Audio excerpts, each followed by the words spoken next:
ನಾರಾಯಣಾಯ ಪರಿಪೂರ್ಣಗುಣಾರ್ಣವಾಯ ವಿಶ್ವೋದಯಸ್ಥಿತಿಲಯೋನ್ನಿಯತಿಪ್ರದಾಯ ಜ್ಞಾನಪ್ರದಾಯ ವಿಬುಧಾಸುರಸೌಖ್ಯದುಃಖ ಸತ್ಕಾರಣಾಯ ವಿತತಾಯ ನಮೋ ನಮಸ್ತೆ. ಅಭ್ರಮಂ ಭಂಗರಹಿತಂ ಅಜಡಂ ವಿಮಲಂ ಸದಾ ಆನಂದತೀರ್ಥಮತುಲಂ ಭಜೆ ತಾಪತ್ರಯಾಪಹಂ ಭವತಿ ಯದನುಭಾವಾದೇಡಮೂಕೋಪಿ ವಾಗ್ಮಿ ಜಡಮತಿರಪಿ ಜಂತುರ್ಜಾಯತೆ ಪ್ರಜ್ಞಮೌಲಿಃ ಸಕಲವಚನಚೇತೋ ದೇವತಾ ಭಾರತೀ ಸಾ ಮಮ ವಚಸಿ ನಿಧತ್ತಾಂ ಸನ್ನಿಧಿಂ ಮಾನಸೇ ಚ. ಅಸ್ಮದ್ಗುರುಸಮಾರಂಭಾಂ ಟೀಕಾಕೃತ್ಪಾದಮಧ್ಯಗಾಂ ಶ್ರೀಮದಾಚಾರ್ಯಪರ್ಯಂತಾಂ ವಂದೇ ಗುರುಪರಂಪರಾಂ. ವಿದ್ಯಾಯಾಂ ವಿಬುಧಾಚಾರ್ಯಂ ವೇದಜ್ಞಾನಾಬ್ಧಿಚಂದಿರಂ ದುರ್ಮತಧ್ವಾಂತಮಾರ್ತಾಂಡಂ ಸತ್ಯಧ್ಯಾನಮುನಿಂ ಭಜೆ. ಪಂಚಾಶದ್ವರ್ಷಪರ್ಯಂತಂ ಸತತಂ ರಾಮಪೂಜಕಃ ಶ್ರೀ ಸತ್ಯಪ್ರಮೋದಗುರುರಾಟ್ ಭಾಸತಾಂ ನೋ ಹೃದಂಬರ. ಬಂಧುಸ್ತ್ವಂ ಗುರುರಿಷ್ಟದೈವತಮಿತಿ ತ್ವತ್ಪಾದಪಂಕೇರುಹಂ ಪ್ರಾಪ್ತಂ ಮಾಂ ಪರಿಪಾಲಯೇತಿ ಸತತಂ ಯಾಚೇ ನಿಬದ್ಧಾಂಜಲಿಃ. ಚಿತ್ತಂ ಮತ್ಗುಣದೋಷಚಿಂತನವಿಧೌ ನೂನಂ ಮುನಂ ಮಾ ಕೃತಾಃ ಶ್ರೀ ಸತ್ಯಾತ್ಮಗುರೋ ತ್ವದಂಗ್ರಯುಗಲಂ ಹಿತ್ವಾ ನಮೇ ಸದ್ಗತಿ.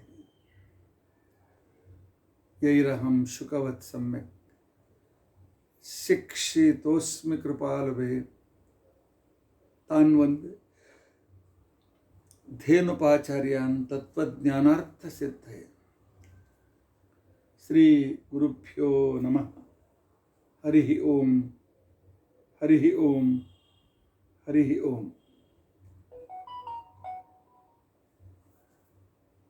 ಸ್ವಸ್ತಿಸ್ತು ಅಸೇಢ ಸನ್ಮಂಗಲಾನಿ ಸಂತು.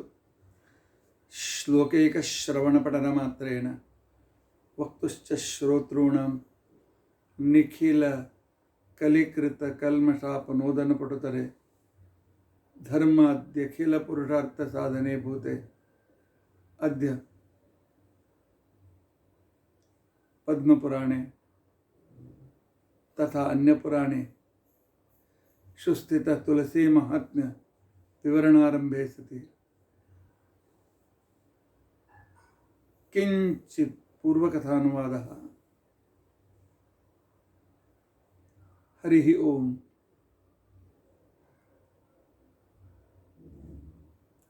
ಹರಿ ಓಂ. ಹರೇ ರಾಮ ಹರೇ ರಾಮ ರಾಮ ರಾಮ ಹರೇ ಹರೇ ಹರೇ ಕೃಷ್ಣ ಕೃಷ್ಣ ಕೃಷ್ಣ ಹರೇ ಹರೇ ಹರೇ ರಾಮ ರಾಮ ರಾಮ ಹರೇ ಹರೇ ಹರೇ ಕೃಷ್ಣ ಕೃಷ್ಣ ಕೃಷ್ಣ ಹರೇ ಹರೇ ಹರೇ ರಾಮ ರಾಮ ರಾಮ ಹರೇ ಹರೇ ಹರೇ ಕೃಷ್ಣ ಕೃಷ್ಣ ಕೃಷ್ಣ ಹರೇ ಹರೇ ಹರೇ ರಾಮ ರಾಮ ರಾಮ ಹರೇ ಹರೇ ಹರೇ ಕೃಷ್ಣ ಕೃಷ್ಣ ಕೃಷ್ಣ ಹರೇ ಹರೇ. ಶ್ರೀ ಗುರುಭ್ಯೋ ನಮಃ. ಹರಿ ಓಂ ಹರಿ ಓಂ ಹರಿ ಓಂ.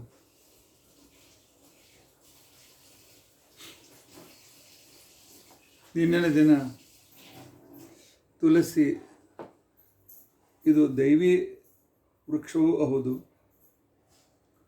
ನಮ್ಮ ಜೀವನದಲ್ಲಿ ಉಪಯೋಗಕ್ಕೆ ಬೀಳುವ ವೈಜ್ಞಾನಿಕವಾದ ಔಷಧಿ ವೃಕ್ಷವೂ ಕೂಡ ಹೌದು ಅನ್ನುವ ವಿಚಾರದಲ್ಲಿ ನಿನ್ನಿನ ಪ್ರವಚನವನ್ನು ಕೇಳಿದ್ದೀರಿ.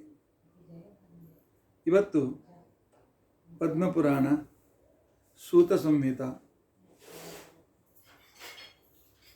ಬಂದಿರತಕ್ಕಂತಹ ತುಳಸಿ ಮಹಾತ್ಮೆಯನ್ನು ತಿಳಿದುಕೊಳ್ಳಲು ಸ್ವಲ್ಪ ಪ್ರಯತ್ನ ಮಾಡೋಣ. ಶ್ರೂಯತಾಂಚ ಪುರಾವೃತ್ತಂ ತುಳಸಿ ಗೌರವಾಶ್ರಯಂ ಸರ್ವಪಾಪಕ್ಷಯಂ ಸರ್ವಸಂಪತ್ಪ್ರದಾಯಕಂ. ಪದ್ಮಪುರಾಣದಲ್ಲಿ 5ನೇ ಅಧ್ಯಾಯದಲ್ಲಿ ಈ ವಿಚಾರ ಬರ್ತದೆ. ಸೂತಾಚಾರ್ಯರು ಶೌನಕಾದಿ ಋಷಿಗಳಿಗೆ ಹೇಳ್ತಾರೆ, ತುಳಸಿಯ ಮಹಿಮೆ ಎಷ್ಟಿದೆ ಅಂತ ತಿಳ್ಕೊಂಡಂತ ಅನ್ನೋದು, ತುಳಸಿ ಹೇಗೆ ಸರ್ವ ಪಾಪಗಳನ್ನು ದೂರ ಮಾಡ್ತದೆ ಅಂತನ್ನೋದನ್ನು ನಿಮಗೆ ಅದರ ಮಹಾತ್ಮೆಯನ್ನು ಹೇಳ್ತೇನೆ, ಕೇಳಿ.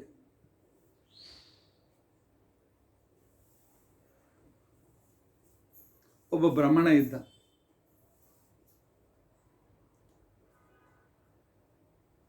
ಏನೋ ಅಲ್ಪ ಸ್ವಲ್ಪ ಹೊಲ ಮಾಡಿಕೊಂಡಿದ್ದ, ಅಭ್ಯಾಸ ಮಾಡಲಿಲ್ಲ, ದಡ್ಡನಾಗಿದ್ದ. ಹೇಗೂ ಏನು ತನ್ನ ಹೊಟ್ಟೆಯನ್ನು ತುಂಬಿಸ್ಕೊಳ್ತಾ ಇದ್ದ. ಒಮ್ಮೆ ಅವನಿಗೆ ಮನೆಯಲ್ಲಿ ಹೋಮ ಮಾಡುವುದಕ್ಕೋಸ್ಕರ ಸಮಿಧೆ ಬೇಕಾಯಿತು. ಸಮಿಧೆಗೋಸ್ಕರ ಕಾಡಿಗೆ ಬರ್ತಾನೆ.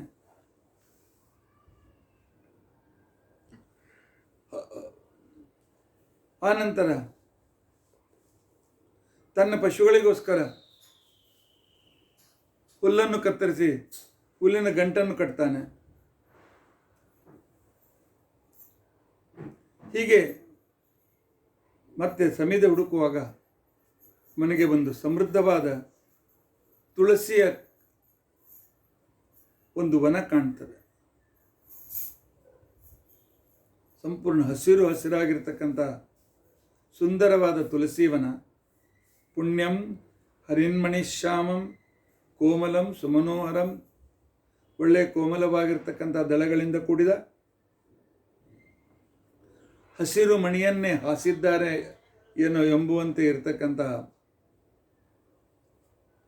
ತುಳಸಿ ವನವನ್ನು ನೋಡ್ತಾನೆ. ಹೇಗೂ ಇದೆ ಇಲ್ಲ, ಊರಿನಲ್ಲಿ ಎಷ್ಟೋ ಜನ ತುಳಸಿ ಬೇಕು ಅಂತಿರ್ತಾರೆ. ಸ್ವಲ್ಪ ನಾನು ತೆಗೆದುಕೊಂಡು ಹೋಗಿ ಅವ್ರಿಗೆ ಹಂಚ್ತೇನೆ ಅಂತ ತಿಳ್ಕೊಂಡಂತೇಳಿ ತುಳಸಿಯನ್ನು ತೆಗಿತಾನೆ. ಉಳಿದ್ರೆ ಸ್ವಲ್ಪ ಹುಲ್ಲಿನ ಜೊತೆಗೆ ಹಸುವಿಗೂ ಹಾಕಿದ್ರೆ ಆಯಿತು ಅಂತ ತಿಳ್ಕೊಂಡಂತೇಳಿ ಆಗ ಅವನು ಒಂದು ಅರ್ಧ ಬುಟ್ಟಿಯಷ್ಟು ಅಥವಾ ಬುಟ್ಟಿಯಷ್ಟು ತುಳಸಿ ದಳವನ್ನು ತೆಗಿತಾನೆ.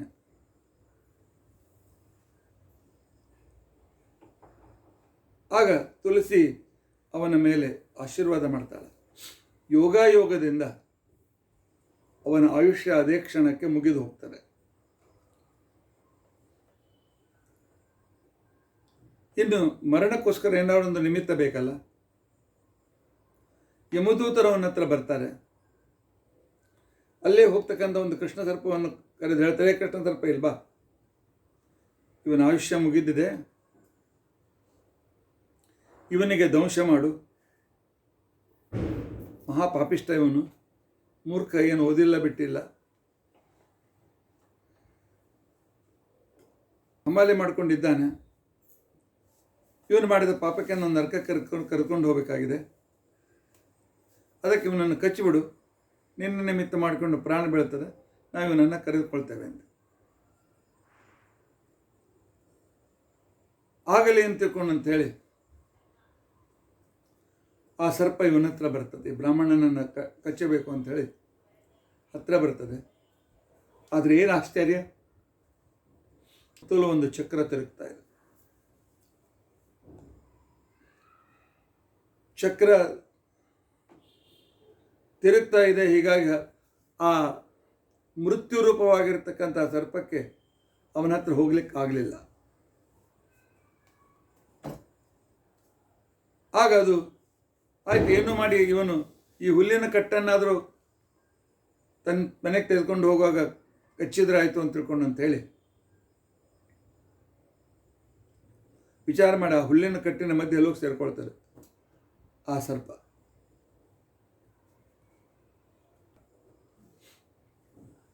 ಇವನಿಗೆ ಅದೆಲ್ಲ ಗೊತ್ತಿಲ್ಲ. ತುಳಸಿ ತೆಗೆದುಕೊಂಡು ಆ ಹುಲಿನ ಹೊರೆಯನ್ನು ತಲೆ ಮೇಲೆ ಇಟ್ಕೊಳ್ತಾನೆ. ಜೊತೆಗೆ ಯಮದೂತರು ಬೆನ್ನಟ್ಟಿದ್ದಾರೆ. ಯಾವಾಗ ಹಾವು ಕಚ್ತದೆ, ಯಾವಾಗ ಇವನನ್ನು ಕರೆದುಕೊಂಡು ಹೋಗ್ಯವು ಅಂತ ತಿಳ್ಕೊಂಡಂತೇಳಿ. ಆದರೂ ಆ ಚಕ್ರವನ್ನು ನೋಡಿ ಅವ್ರು ಗಾಬರಿ ಆಗ್ತಾರೆ.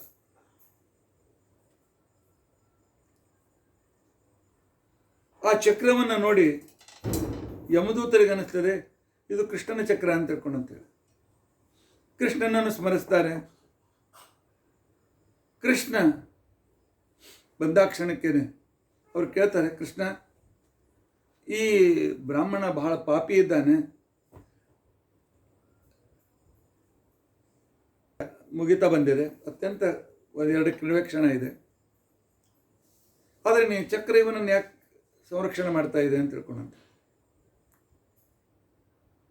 ಅವನು ಹೇಳ್ದ, ಅವನ ಕೈಯಲ್ಲಿ ತುಳಸಿ ಇದೆಯಲ್ಲ, ನನಗೆ ಅತ್ಯಂತ ಪ್ರಿಯವಾಗಿರ್ತಕ್ಕಂತಹ ತುಳಸಿ ನನ್ನ ಪ್ರಿಯ ಪತ್ನಿ. ಕಾರ್ತಿಕ ಮಾಸದಲ್ಲಿ ವಿಶೇಷವಾಗಿ ಮಹಾಲಕ್ಷ್ಮಿ ತುಳಸಿಯಲ್ಲಿ ಸನ್ನಿಹಿತರಾಗಿರ್ತಾಳೆ. ಅವನು ತನ್ನ ಪೂಜೆಗೂ ಆಯಿತು, 4 ಜನ ಕೊಟ್ಟರಾಯಿತು ಅಂತ ತಗೊಂಡು ತುಳಸಿ ತೆಗೆದುಕೊಂಡು ಇಟ್ಟಿದ್ದಾನಲ್ಲ, ಎಲ್ಲಿಯವರೆಗೂ ಅವನ ಕೈಯಲ್ಲಿ ತುಳಸಿ ಇದೆ, ನನ್ನ ಚಕ್ರ ಅವನನ್ನು ಸಂರಕ್ಷಣೆ ಮಾಡ್ತಾ ಇರ್ತದೆ.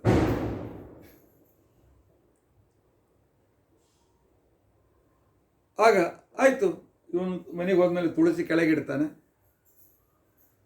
ಆನಂತರ ಹುಲ್ಲನ್ನು ಬಿಡ್ತಾನೆ. ಆಗ ಇವನನ್ನು ಕಚ್ಚಿದೆ, ನಾವು ಹಾವು ಕಚ್ತದೆ, ಇವನನ್ನು ನಾವು ಕರೆದುಕೊಂಡು ಹೋದ್ರಾಯಿತು ಅಂತ ತಿಳ್ಕೊಂಡು ಅಂತೇಳಿ ವಿಚಾರ ಮಾಡಿ ಅವನ ಹಿಂದೆ ಹೊರಡ್ತಾರೆ.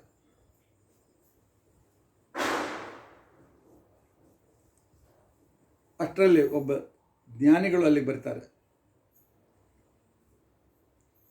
ನೋಡ್ತಾರೆ, ಯಮದೂತರು ಬೆನ್ನಟ್ಟಿದ್ದಾರೆ, ಹಾವು ಕಚ್ಚಲು ದಾರಿ ಕಾಯ್ತಾ ಇದೆ. ಜ್ಞಾನ ದೃಷ್ಟಿಯಿಂದ ತಿಳಿದುಕೊಳ್ತಾರೆ. ಸರಿ, ಇವನು ಈಗ ತುಳಸಿ ಕೆಳಗಿಟ್ಟ ಕ್ಷಣಕ್ಕೇನೆ ಯಮದೂತರು ಕರೆದುಕೊಂಡು ಹೋಗ್ತಾರೆ, ಬಾ ಅಂತ ತಿಳ್ಕೊಂಡು ಅಂತ ಹೇಳಿ ಆ ಬ್ರಾಹ್ಮಣ ಬಂದು ಆ ಬ್ರಾಹ್ಮಣ ಹೇಳ್ತಾನೆ, ನಿನ್ನ ಕೈಯಿಂದ ತುಳಸಿ ಕೆಳಗೆ ಬಿಡಬೇಡ, ನನಗೂ ಬೇಕಾಗ್ತದೆ, ಮನೆಗೆ ತೆಗೆದುಕೊಂಡು ನಡಿ, ನಾನು ಬಂದು ನಿನ್ನ ಹತ್ರ ತೆಗೆದುಕೊಂಡು ಹೋಗ್ತೇನೆ ಅಂತ ತಿಳ್ಕೊಂಡು ಅಂತೇಳಿ.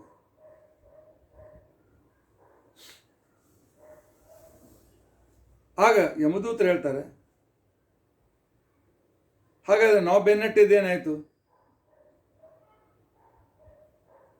ನಾವಂತೂ ಇವನನ್ನು ಕರ್ಕೊಂಡು ಹೋಗ್ಬೇಕಾಗಿದೆ, ಯಮನ ಧರ್ಮದ ಆಜ್ಞೆ ಇದೆ.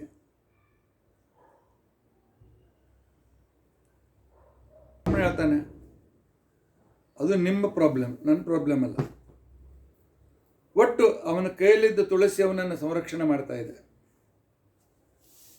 ಯಾಕೆ ಅಂತ ತಿಳ್ಕೊಂಡಂತಂದರೆ, ಎಲ್ಲಿ ತುಳಸಿ ಇದೆ, ತುಳಸಿ ವನ ಇರಲಿ, ತುಳಸಿ ವೃಂದಾವನ ಇರಲಿ, ತುಳಸಿ ಗಿಡ ಇರಲಿ, ಕೈಯಲ್ಲಿದ್ದ ಪಾತ್ರೆಯಲ್ಲಿ ತುಳಸಿ ಇರಲಿ, ತುಳಸಿ ಭಗವಂತನಿಗೆ ಇರುತ್ತಿರಲಿ, ಪರಮಾತ್ಮನ ಚಕ್ರವನ್ನು ಸಂಪೂರ್ಣವಾಗಿ ರಕ್ಷಣೆ ಮಾಡ್ತದೆ. ಯಾರು ದಿನಾಲು ತುಳಸಿಯನ್ನು ಎತ್ಕೊಂಡು ಬರ್ತಾರೆ, ಸ್ನಾನ ಮಾಡಿ ಭಗವಂತನಿಗೆ ಸಮರ್ಪಣೆ ಮಾಡ್ತಾರೆ, ಆ ನಿರ್ಮಾಲ್ಯವನ್ನು ತಮ್ಮ ಕಿವಿಯಲ್ಲಿ ಮತ್ತು ತಮ್ಮ ಶಿಖಾದಲ್ಲಿ ಇಟ್ಕೊಳ್ತಾರೆ. ಶಿಖಾದಲ್ಲಿ, 2 ಕಿವಿಯಲ್ಲಿ, ಆ ನಂತರ ಒಂದು ಹೊಕ್ಕಳಲ್ಲಿ ತುಳಸಿಯಲ್ಲಿ ಇಟ್ಕೊಳ್ಬೇಕು ಅಂತೇಳಿ ನಿಯಮ. ಎಲ್ಲಿ ದುರ್ಗಂಧ ಬರುವ ಸಂದರ್ಭ ಇದೆ ಅಲ್ಲೆಲ್ಲ ಸುಗಂಧವಾಗ್ತಾರೆ. ಅಂಥ ವ್ಯಕ್ತಿಯನ್ನು ಯಮದೂತರು ಮುಟ್ಲಿಕ್ಕೆ ಆಗೋದಿಲ್ಲ. ನಮ್ಮ ಶರೀರದಲ್ಲಿ ಒಂದು ತುಳಸಿ ಎಲೆ ಇದ್ದರೂ ಕೂಡ ಯಮದೂತರು ನಮ್ಮನ್ನು ಮುಟ್ಲಿಕ್ಕೆ ಆಗೋದಿಲ್ಲ, ಮೃತ್ಯು ದೇವತೆಯು ನಮ್ಮನ್ನು ಮುಟ್ಲಿಕ್ಕೆ ಆಗೋದಿಲ್ಲ. ತುಳಸಿಯಲ್ಲಿ ಸಾಕ್ಷಾತ್ತಾಗಿ ಪರಮಾತ್ಮ ಸನ್ನಿಹಿತನಾಗಿದ್ದಾನೆ.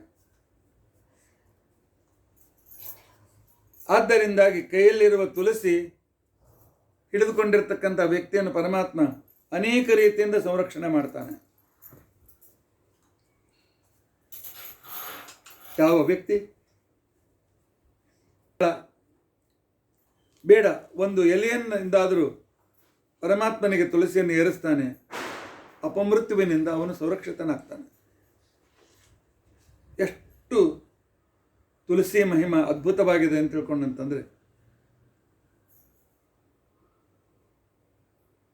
ಒಳ್ಳೆ ಪುಣ್ಯವಂತನಾಗಲಿ ಪಾಪಿಯಾಗಲಿ ತುಳಸಿಯಿಂದ ದಿನಾಲು ಭಗವಂತನನ್ನು ಅರ್ಚನೆ ಮಾಡಿದರೆ ಯಮದೂತರವನ ಹತ್ರ ಬರೋದಿಲ್ಲ, ವಿಷ್ಣುದೂತರು ಬಂದು ವಿಮಾನದಲ್ಲಿ ಅವನನ್ನು ದೇವಲೋಕಕ್ಕೆ ಕರೆದುಕೊಂಡು ಹೋಗ್ತಾರಂತೆ.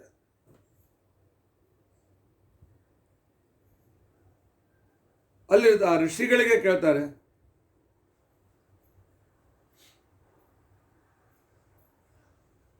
ಆಗ ಕೃಷ್ಣ ಅವರಿಗೆ ದರ್ಶನ ಕೊಡ್ತಾನೆ ಯಮದೂತರಿಗೆ. ಯಮದೂತರು ಹೇಳ್ತಾರೆ, ಇಷ್ಟು ತುಳಸಿ ಹಿಡಿದುಕೊಂಡವನ ಮೇಲೆ ನಿನಗೆ ಎಷ್ಟು ಕೃಪೆ ಇತ್ತು ಅಂತ ತಿಳ್ಕೊಂಡಂತಂದರೆ, ಆಯ್ತು ನಿನ್ನ ಭಕ್ತ ಇದ್ದಾನೆ, ಇವನನ್ನು ಸಂರಕ್ಷಣೆ ಮಾಡು ಅಂತಂದಾಗ ಪರಮಾತ್ಮ ಹೇಳ್ತಾನೆ, ಇಲ್ಲ ತುಳಸಿ ಹಿಡಿದುಕೊಂಡು ನಾನು ಪೂಜೆ ಮಾಡಿದ್ದಾನೆ, ತುಳಸಿ ಇನ್ನೊಬ್ಬರಿಗೆ ಕೊಡಬೇಕು ಅಂತೇಳಿ ತಂದಿದ್ದಾನೆ. ಆದ್ದರಿಂದ ಹಾಗೆ ಇವನಲ್ಲೇ ಸನ್ನಿಹಿತನಾಗಿ ಇವನಿಗೆ ಪೂರ್ಣ ಆಯುಷ್ಯವನ್ನು ಕೊಡ್ತೇನೆ ಅಂತ ತಿಳ್ಕೊಂಡಂತೇಳಿ ಪರಮಾತ್ಮ ಅನುಗ್ರಹ ಮಾಡ್ತಾನೆ. ಆಗ ಯಮದೂತರು ಹೊರಟೋಗ್ತಾರೆ. ಅವನು ಕೂಡ ಪರಮಾತ್ಮನ ಪ್ರೇರಣೆಯಿಂದ ತುಳಸಿ ವನ ಇರುವ ಸಮೀಪದಲ್ಲಿ ಬಂದು ಅಲ್ಲೇ ಇದ್ದು ತುಳಸಿ ಸೇವೆಯನ್ನು ಮಾಡ್ತಾ ತನ್ನ ಸ್ವಾಭಾವಿಕ ಆಯುಷ್ಯ ಮುಗಿಯುವವರೆಗೂ ಇಲ್ಲಿದ್ದು ನಂತರ ಉತ್ತಮ ಲೋಕವನ್ನು ಹೊಂದಿದ್ದಾನೆ. ತುಳಸಿ ಕಾನನಮ್ಯಸ್ಯ ಗೃಹೇ ತಿಷ್ಠತಿ ನಿತ್ಯಶಃ. ಯಾರ ಮನೆಯಲ್ಲಿ ತುಳಸಿಯ ಉದ್ಯಾನ ಇದೆ ಅಂದರೆ ಕಂಪೌಂಡ್ ಇತ್ತು ಅಂತಂದರೆ ಕಂಪೌಂಡ್ನಲ್ಲಿ ಸುತ್ತಲೂ ತುಳಸಿ ಹಚ್ಚಿ ಅಲ್ಲಿ ಆ ಮನೆ ಅಂತ ತಿಳ್ಕೊಂಡಂಥದ್ದು ತೀರ್ಥಕ್ಷೇತ್ರ. ಅದು ಸಾಮಾನ್ಯ ಮನೆ ಅಲ್ಲ, ಅದೊಂದು ತೀರ್ಥಕ್ಷೇತ್ರ ಇದ್ದಾಗೆ. ನರ್ಮದಾ ನದಿಯ ದರ್ಶನ, ಗಂಗಾ ಸ್ನಾನ ಮಾಡಿದರೆ ಏನು ಪುಣ್ಯ ಬರ್ತದೆ, ಅಷ್ಟು ಪುಣ್ಯ ಕೇವಲ ತುಳಸಿ ಗಿಡದ ಸ್ಪರ್ಶದಿಂದ ನಮಗೆ ಪ್ರಾಪ್ತಿಯಾಗ್ತದೆ ಅಂತ ತಿಳ್ಕೊಂಡಂತ ಹೇಳಿದ್ದಾರೆ. ರೋಪಣಾತ್ ಪಾಲನೆ ಸ್ಯಾಕ್ಕಾತ್ ಅರ್ಚನಾತ್ ಪರ್ಶನಾದಪಿ ತುಳಸಿ ಹರತೆ ಪಾಪಂ ವಾಂಗ್ಮನಃ ಕಾಯ ಸಂಚಿತಂ. ತುಳಸಿ ಗಿಡವನ್ನು ಹಚ್ಚಿ ದಿನಾಲು ಅದಕ್ಕೆ ನೀರೆರೆದು ಅದನ್ನು ಪೂಜೆ ಮಾಡಿ ದಿನಾಲು ಅದರ ಸ್ಪರ್ಶವನ್ನು ಮಾಡ್ತಾ ಇದ್ದಾರೆ. ಜಲ ತೆಗಿಲಿಕ್ಕೆ ಪರ್ಮಿಷನ್ ಇಲ್ಲ ಸ್ತ್ರೀಯರಿಗೆ, ಪುರುಷರಿಗೆಲ್ಲ ಅನುಮತಿ ಇದೆ. ಆಗ ತುಳಸಿ ಅವನು ಮಾತಿನಿಂದ ಮಾಡಿದ ಪಾಪಗಳನ್ನು, ಮನಸ್ಸಿನಲ್ಲಿ ಚಿಂತನೆ ಮಾಡಿದ ಪಾಪಗಳನ್ನು, ಕೃತಿಯಿಂದ ಮಾಡಿದ ಪಾಪಗಳನ್ನು ಪರಮಾತ್ಮ ದೂರ ಮಾಡ್ತಾನೆ. ಅಷ್ಟು ಮಹತ್ವ ಇದೆ ಈ ತುಳಸಿ ಗಿಡಕ್ಕೆ ಅಂತ ಹೇಳಿದ್ದಾರೆ. ಪಕ್ಷೇ ಪಕ್ಷೇತು ಸಂಪ್ರಾಪ್ತೆ ದ್ವಾದಶ್ಯಾಂ ಮುನಿಪುಂಗವ. ಬ್ರಹ್ಮಾದಿ ದೇವತೆಗಳೂ ಸಹಿತ ಲಕ್ಷ್ಮೀ ಸಹಿತಳಾಗಿರ್ತಕ್ಕಂಥ ತುಳಸಿಯನ್ನು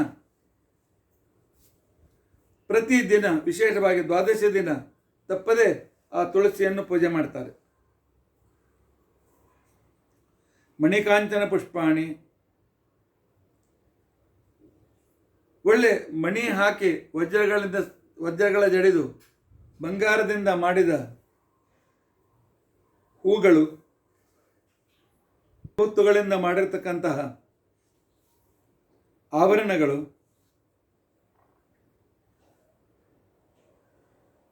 ಇವುಗಳನ್ನು ದಾನ ಮಾಡಿದರೆ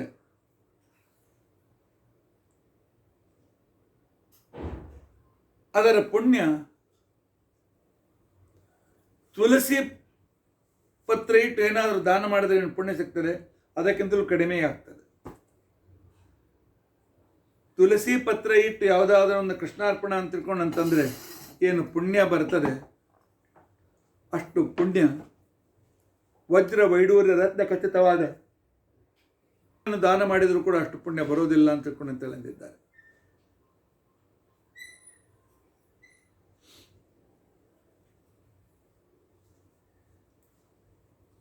ನೂರು ಮಾವಿನ ಗಿಡವನ್ನು ನೆಟ್ಟರೆ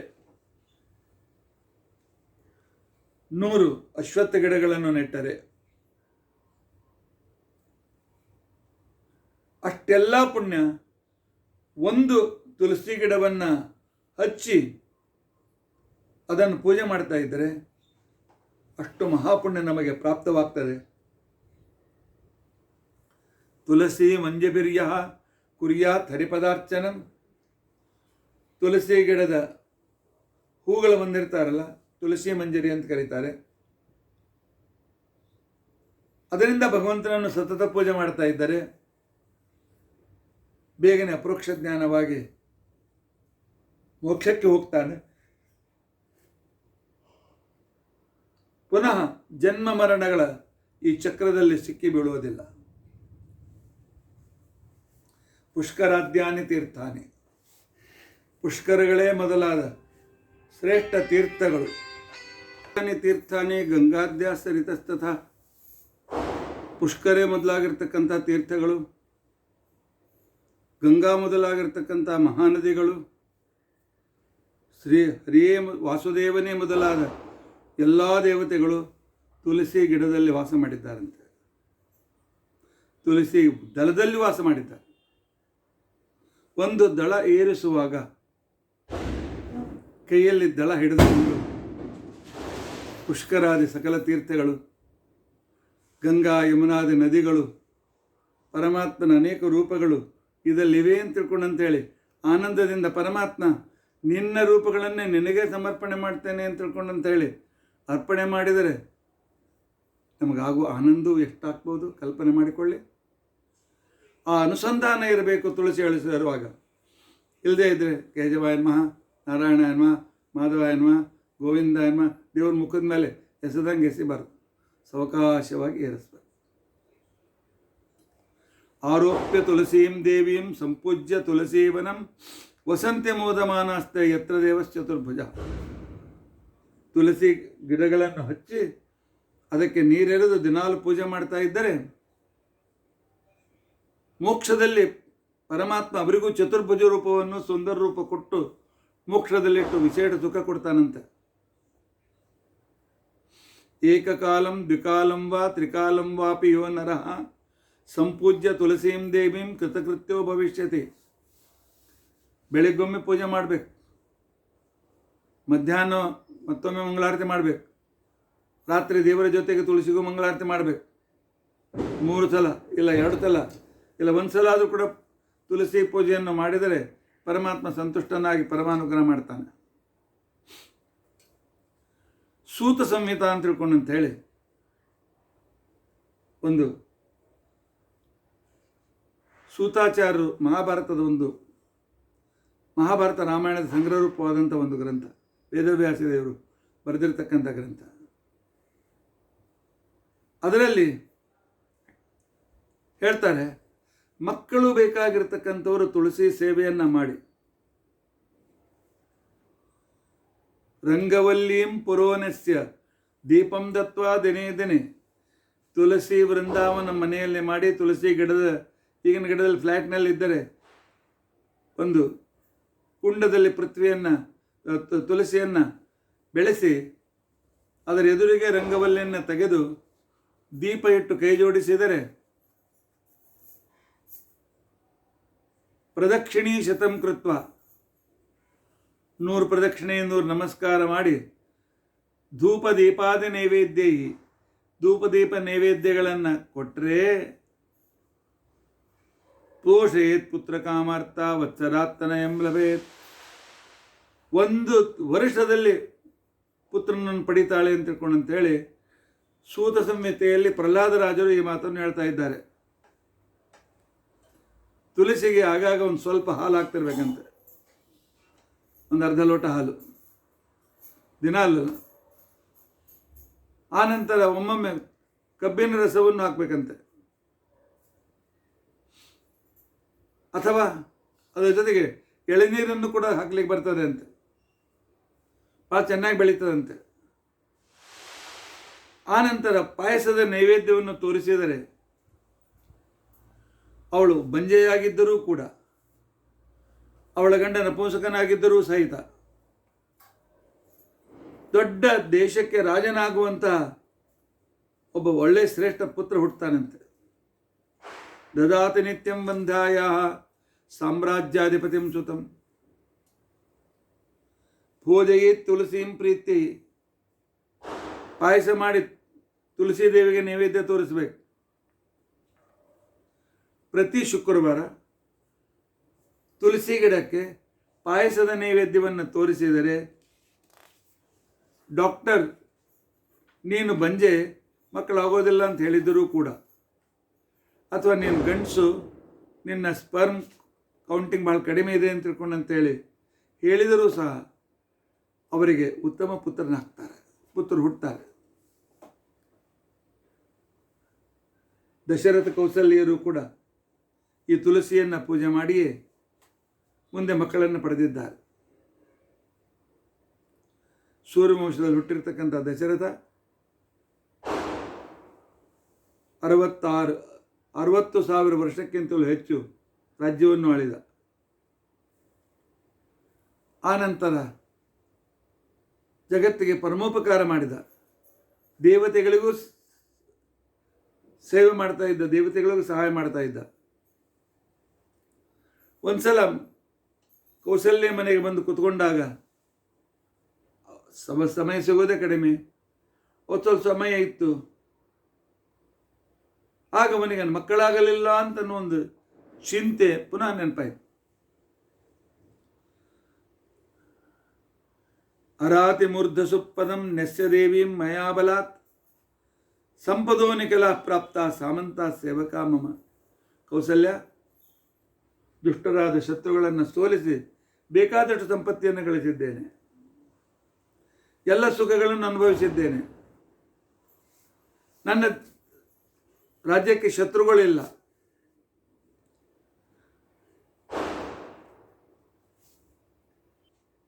ಎಲ್ಲವೂ ಇದೆಯಲ್ಲ, ಆದರೆ ಮಗ ಇಲ್ಲ,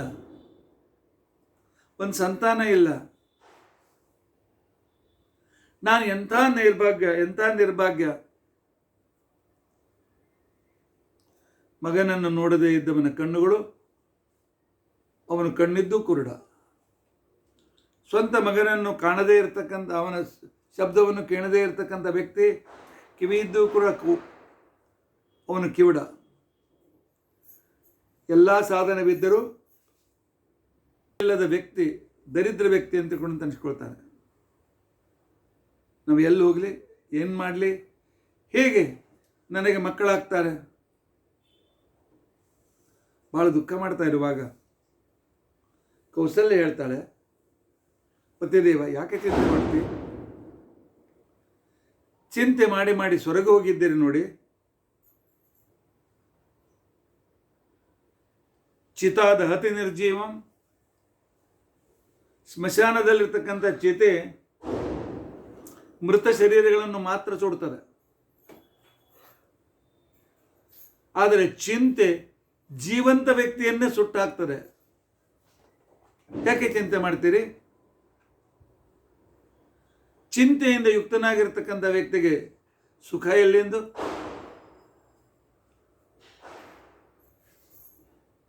ಯುಕ್ತನಾಗಿರ್ತಕ್ಕಂಥ ವ್ಯಕ್ತಿ ತನ್ನ ಜೀವನದಲ್ಲಿ ಅಸಫಲನೂ ಕೂಡ ಆಗ್ತಾನೆ. ಮಕ್ಕಳಿಲ್ಲದೆ ಇದ್ರೆ ಏನಾಯ್ತು? ಭಗವಂತನನ್ನೇ ಮಗ ಅಂತ ಹೇಳಿ ತಿಳಿದುಕೊಳ್ಳೋಣ, ಅವನನ್ನೇ ಆರಾಧನೆ ಮಾಡೋಣ. ಆರಾಧಯಾಮೋ ಗೋವಿಂದಂ. ನಮ್ಮ ದೈವದಲ್ಲಿ ಮಕ್ಕಳಿದ್ರೆ ಪರಮಾತ್ಮ ತಪ್ಪದೇ ಕೊಡ್ತಾನೆ. ತನ್ನ ಭಕ್ತರ ಕೈ ಬಿಡೋದಿಲ್ಲ ಭಗವಂತ. ರಾಜ ಎಷ್ಟು ಒಳ್ಳೆ ಹೆಂಡತಿ ನೋಡಿಕೊಳ್ಳಿ. ಪರಮಾತ್ಮನನ್ನು ನಾವು ಆರಾಧನೆ ಮಾಡಿದರೆ ನಮಗೆ ಪರಮಾತ್ಮ ಕ್ರಮವಾಗಿ ಜ್ಞಾನಭಕ್ತಿ ವೈರಾಗ್ಯಗಳನ್ನು ಕೊಟ್ಟು ಮುಕ್ತಿಗೆ ಕರೆದುಕೊಂಡು ಹೋಗ್ತಾನೆ. ಈ ಜಡ ಮಕ್ಕಳು ನಮ್ಮನ್ನೇನು ಉದ್ಧಾರ ಮಾಡ್ತಾರೆ? ಆದ್ದರಿಂದ ಚಿಂತೆ ಮಾಡಬೇಡಿ, ನಾವು ದೇವರನ್ನು ನೆನೆಸೋಣ, ದೇವರಿಗೆ ಶರಣು ಹೋಗೋಣ, ದೇವರಿಗೆ ದುಂಬಾಲು ಬೀಳೋಣ, ದೇವರಿಗೆ ನಮ್ಮ ಮನಸ್ಸಿನ ಇಷ್ಟವನ್ನು ಪೂರೈಸು ಅಂತ ತಿಳ್ಕೊಂಡು ಅಂತೇಳಿ ಕೇಳಿಕೊಳ್ಳೋಣ. ಸ್ವಾಮಿ, ಚಿಂತೆ ಬಿಡಿ, ಭಗವಂತನ ನೆನೆಸಿ.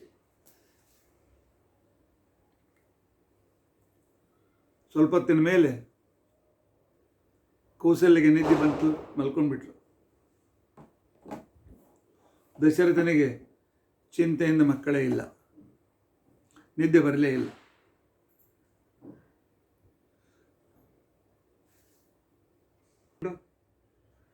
ತಾನು ಮಾಡಿದ ಶ್ರವಣ ಶಾಸ್ತ್ರಾಧ್ಯಯನಕ್ಕೆ ಅನುಸಾರವಾಗಿ ದೇವರಿಗೆ ಏಕಾಗ್ರಚಿತ್ತದಿಂದ ಪ್ರಾರ್ಥನೆ ಮಾಡ್ತಾ ಇದ್ದಾನೆ. ಪರಮಾತ್ಮ ಭಕ್ತನ ಇಚ್ಛೆಯನ್ನು ಪೂರೈಸು ಅಂತ ತಿಳ್ಕೊಂಡಂತೇಳಿ. ಆಗ ಅವನ ಕನಸಿನಲ್ಲಿ ಅವನ ಕುಲದೇವತೆಯಾದ ಅವನ ಮನೆಯಲ್ಲಿ ದಿನಾಲು ಪೂಜಿಸಲ್ಪಡುವ ಮೂಲರಾಮ ಮತ್ತು ಸೀತೆ ರೂಪದಲ್ಲಿರ್ತಕ್ಕಂಥ ಭಗವಂತ ಅವನಿಗೆ ದರ್ಶನ ಕೊಡ್ತಾನೆ. ನೀನು ಮಾಡಿದ ಸಾಧನ ಇತ್ಯಾದಿಗಳಿಂದ ನಾನು ಸಂತುಷ್ಟನಾಗಿದ್ದೇನೆ. ನಿನಗೇನು ಬೇಕು ನಿನ್ನ ಇಚ್ಛೆಯನ್ನು ಪೂರೈಸ್ತೇನೆ. ದಶರಥ, ಏನು ವರ ಬೇಕು ಕೇಳ್ಕೊಳ್ಳೋ ಅಂತ ತಿಳ್ಕೊಂಡಂತೇಳಿ ಪರಮಾತ್ಮ ಅವನಿಗೆ ಹೇಳ್ತಾನೆ.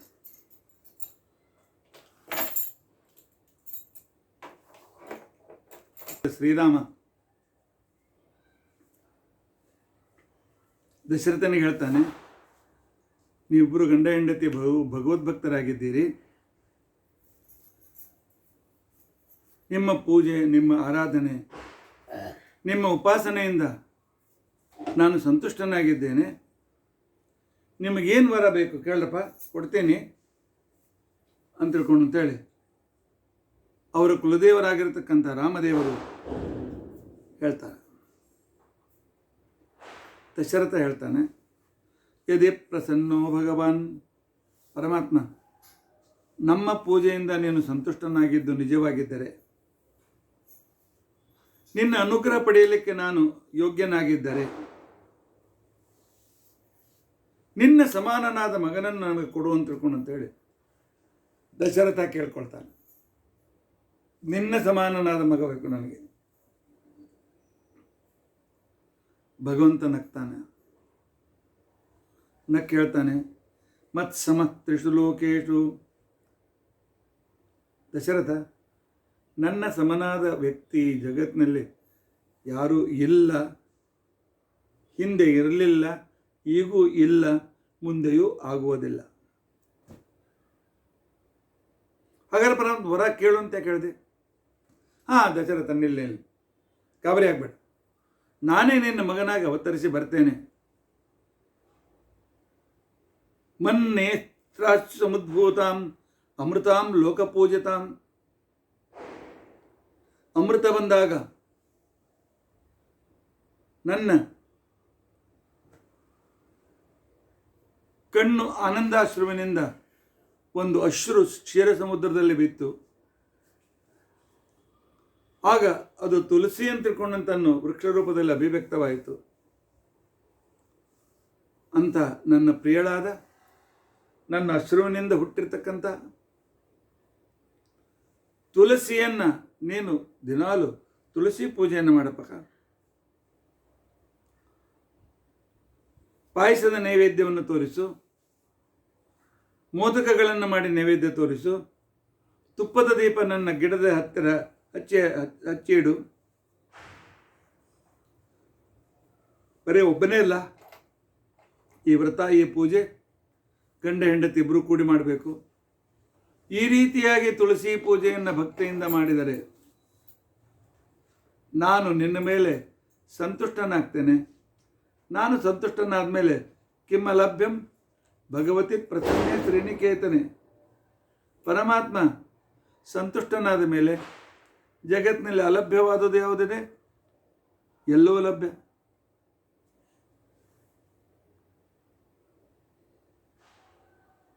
ಹೀಗೆ ಹೇಳಿ ಪರಮಾತ್ಮ ಅಂತರ್ಧಾನ ಹೊಂದ್ತಾನೆ.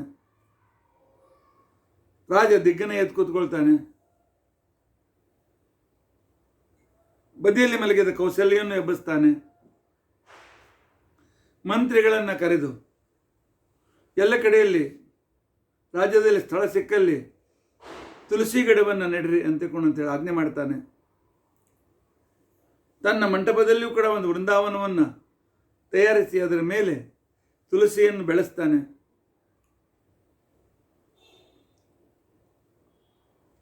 ಕೌಸಲ್ಯ, ಸುಮಿತ್ರೆ, ಕೈಕೇಯರು ತಪ್ಪದೆ ಎದುರಿನ ತುಳಸಿ ಗಿಡದ ಎದುರಿನಲ್ಲಿ ಥಳಿ ರಂಗೋಲಿ ಹಾಕಿ ಷೋಡಶೋಪಚಾರ ಪೂಜೆಯನ್ನು ತಪ್ಪದೇ ಪೂಜೆ ಮಾಡ್ತಾ ಇದ್ದಾರೆ. ಆಗ ಪುತ್ರ ಕಾಮೇಷ್ಟಿ ಯಜ್ಞದ ಕುಂಡದಿಂದ ಪೀತಾಂಬರಧರನಾದಂತಹ ಅದ್ಭುತ ರೂಪದಿಂದ ಯುಕ್ತನಾಗಿರ್ತಕ್ಕಂತಹ ವನಮಾಲ ವೈಜಯಂತಿ ಮಾಲೆಯಿಂದ ಅಲಂಕೃತನಾದ ಚತುರ್ಪದನಾದ ಪರಮಾತ್ಮ ಅಲ್ಲಿ ಪ್ರಕಟವನ್ನು ಹೊಂದುತ್ತಾನೆ, ಪ್ರಕಟನಾಗ್ತಾನೆ.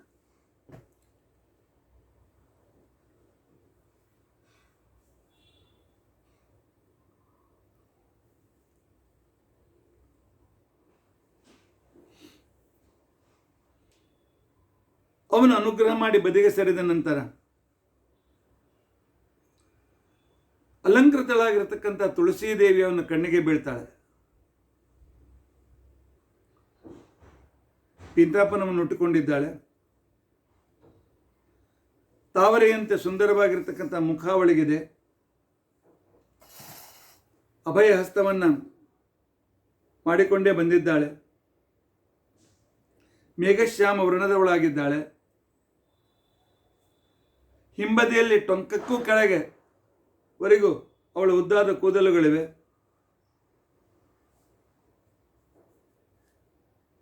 ರೇಷ್ಮೆ ಬಟ್ಟೆ, ಟೊಂಕಪಟ್ಟಿ ಎಲ್ಲಗಳಿಂದ ಸಹಿತಳಾಗಿದ್ದಾಳೆ.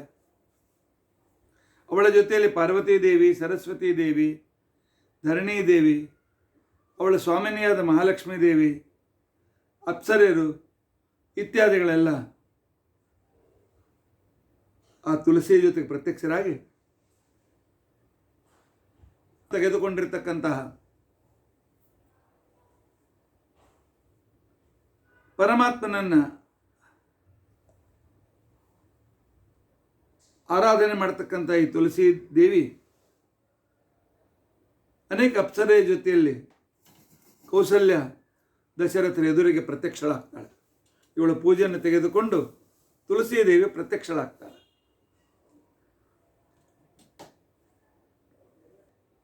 ತುಳಸಿ ದೇವಿಯನ್ನು ದಶರಥ ಈ ರೀತಿಯಾಗಿ ಪ್ರಾರ್ಥನೆ ಮಾಡ್ತಾನೆ. ಜಗದ್ಧಾತ್ರಿ ನಮಸ್ತುಭ್ಯಂ ವಿಷ್ಣುಶ್ಚ ಪ್ರಿಯವಲ್ಲಭೆ. ಸಂಪೂರ್ಣ ಜಗತ್ತನ್ನು ಉದ್ಧಾರ ಮಾಡತಕ್ಕಂತಹ ಭಗವಂತನಿಗೆ ಅತ್ಯಂತ ಪ್ರಿಯಪತ್ನಿಯಾದ ತುಳಸಿ ದೇವಿಯೇ, ಜಗತ್ ರಕ್ಷಕಳಾದ ನಿನಗೆ ನಮಸ್ಕಾರ.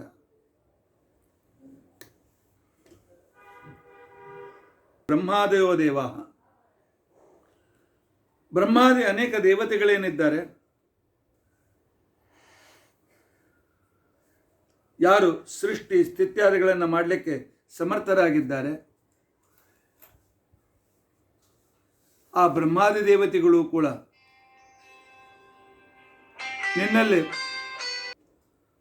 ಆಗಿರತಕ್ಕಂತಹ ಆ ತುಳಸಿ ದೇವಿಗೆ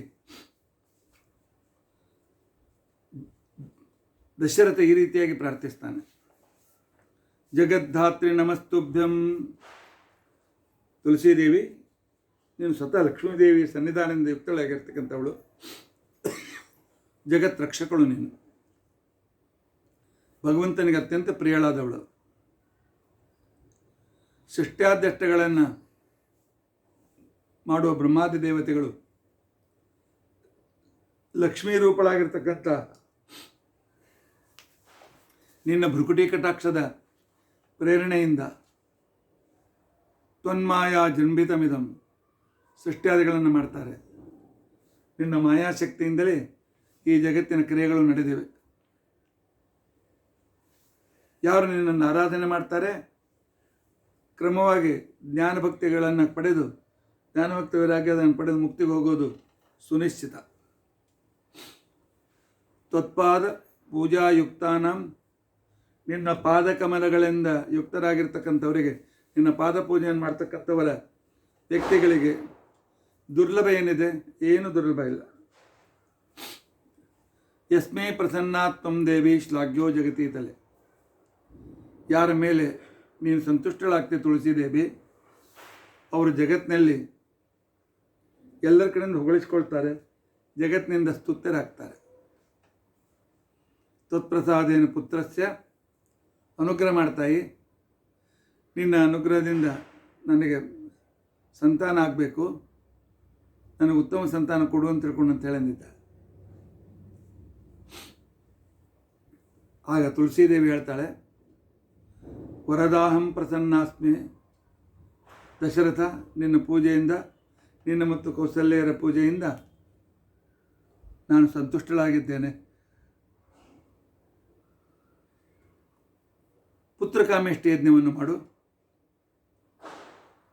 ಆ ಯಜ್ಞದಲ್ಲಿ ನನ್ನ ತುಳಸಿ ಕಾಷ್ಟಗಳನ್ನು,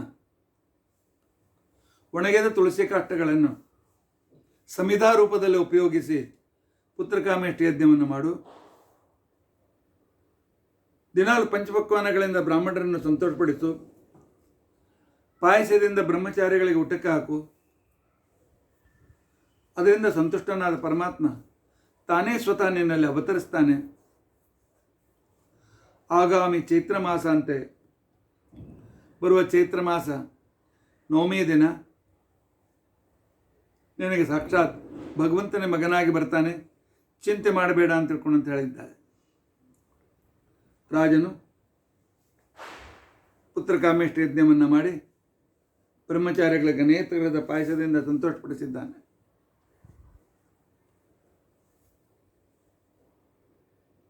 ಪೂಜಿಸಿದ್ದಾನೆ. ಎಲ್ಲರಿಗೂ ಆನಂದವನ್ನು ಕೊಟ್ಟಿದ್ದಾನೆ. ತುಳಸಿ ಕಾಷ್ಟಗಳನ್ನು ಸಂಗ್ರಹ ಮಾಡಿ ಅವನು ಹೋಮ ಮಾಡಿದರೆ ಆ ತುಳಸಿ ಕಾಷ್ಟಗಳ ಮಹಿಮೆಯಿಂದ ದಿವ್ಯ ವ್ಯಕ್ತಿ ಬಂದು ದಶರಥನಿಗೆ ಒಂದು ಪಾತ್ರ ತುಂಬ ಪಾಯಸವನ್ನು ಕೊಡ್ತದೆ. ಅವನ ಅರ್ಧ ಭಾಗ ಕೌಸಲ್ಯಗೆ, ಅರ್ಧದಲ್ಲಿ ಅರ್ಧ ಭಾಗ ಸುಮಿತ್ರೆಗೆ, ಒಂದು ನಾಲ್ಕನೇ ಭಾಗದಲ್ಲಿ 2 ಭಾಗ ಮಾಡಿ 1/8ನೇ ಭಾಗ ಕೈಕೇಯಿಗೆ, ಉಳಿದ 1/8ನೇ ಭಾಗ ಪುನಃ ಸುಮಿತ್ರೆಗೆ ಕೊಡ್ತಾನೆ. ಹೀಗಾಗಿ ಕೌಸಲ್ಯಗೆ ಒಬ್ಬ, ಸುಮಿತ್ರೆಗೆ 2 ಮಕ್ಕಳು, ಕೈಕೇಯಿಗೆ ಒಬ್ಬ ಮಗ, ಈ ರೀತಿಯಾಗಿ ಹುಟ್ಟುತ್ತಾರೆ. ರಾಜನನ್ನು ಅಧ್ಯಯನ ಮಾಡಿದಾಗ ಅದೇ ರೀತಿಯಾಗಿ ಒಳ್ಳೆಯ ಸಂತಾನ ಬೇಕು ಅಂತನ್ನುವರು, ಹುಟ್ಟಿದ ಮಕ್ಕಳು ಭಗವದ್ಭಕ್ತರಾಗಬೇಕು ಅಂತನ್ನುವ ಇಚ್ಛೆ ಇರತಕ್ಕಂಥ ವ್ಯಕ್ತಿಗಳು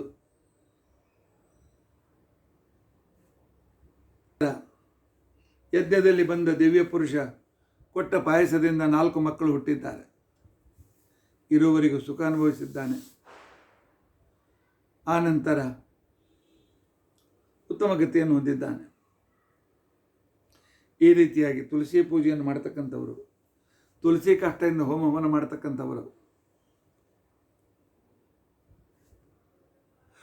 ಎಲ್ಲರೂ ಕೂಡ ಉತ್ತಮ ಸಂತಾನವನ್ನು ಪಡೀತಾರೆ. ಆನಂತರ ಕೊನೆಗೆ ಮುಕ್ತಿಯನ್ನು ಕೂಡ ಪಡೀತಾರೆ. ವಿಷುವ ಕಾಲದಲ್ಲಿ, ಅಯನ ಕಾಲಗಳಲ್ಲಿ, ಪುಣ್ಯ ಪರ್ವಕಾಲಗಳಲ್ಲಿ ತುಳಸಿ ದೇವಿಯ ಹೆಸರಿನಿಂದ ಜಪವನ್ನು ಮಾಡಬೇಕು. ತುಳಸಿ ಮಹಿಮೆಯನ್ನು ಹೇಳುವ ಜಪವನ್ನು ಮಾಡಬೇಕು.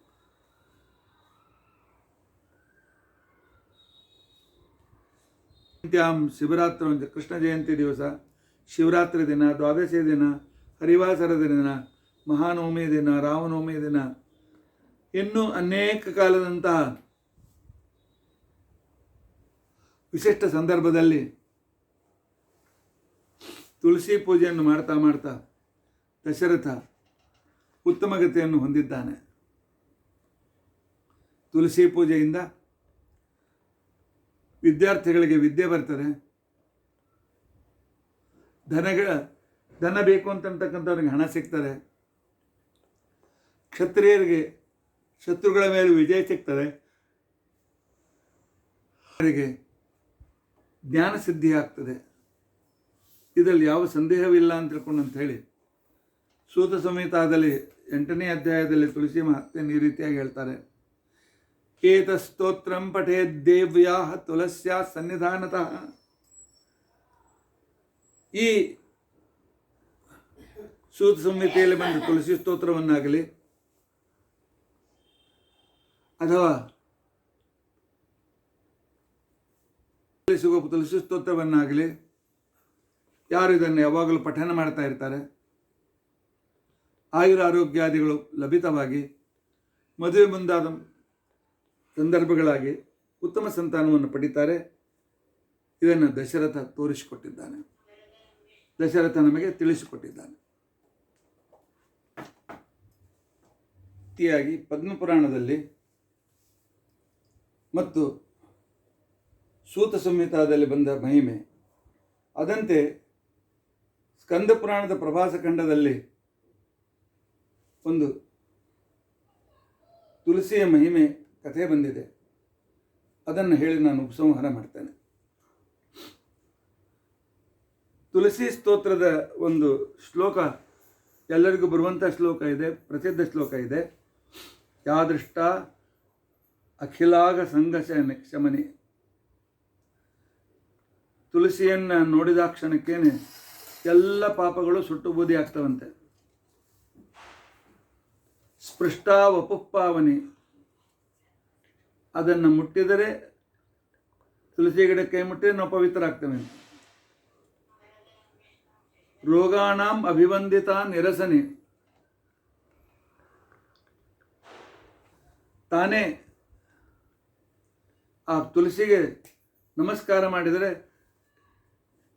ಎಲ್ಲ ರೋಗಗಳನ್ನು ದೂರ ಮಾಡ್ತಾಳಂತೆ. ಅದಕ್ಕೆ ನೀರು ಹಾಕಿ ಬೆಳೆಸಿದರೆ ಯಮದೂತರು ನಮ್ಮ ಹತ್ರ ಬರದಂತೆ ಮಾಡ್ತಾಳಂತೆ. ಅಂತ ಒಂದು ಪಾಪ ನಿರ್ಹಾರಕಾರವಾದಂಥ ಒಂದು ಚಿಕ್ಕ ಕಥೆ ಇದೆ. ಅದು ಈ ರೀತಿಯಾಗಿದೆ. ಸೂತಾಚಾರ್ಯ ಹೇಳ್ತಾರೆ, ಪ್ರಾತರುತ್ಥಾಯೋ ಮರ್ತ್ಯೋ ಮುಹುರ್ಮುಹುರ್ಮುರಾರದೀಹಿ. ಬೆಳಗ್ಗೆ ಎದ್ದಾಕ್ಷಣಕ್ಕೇನೆ ಪರಮಾತ್ಮನ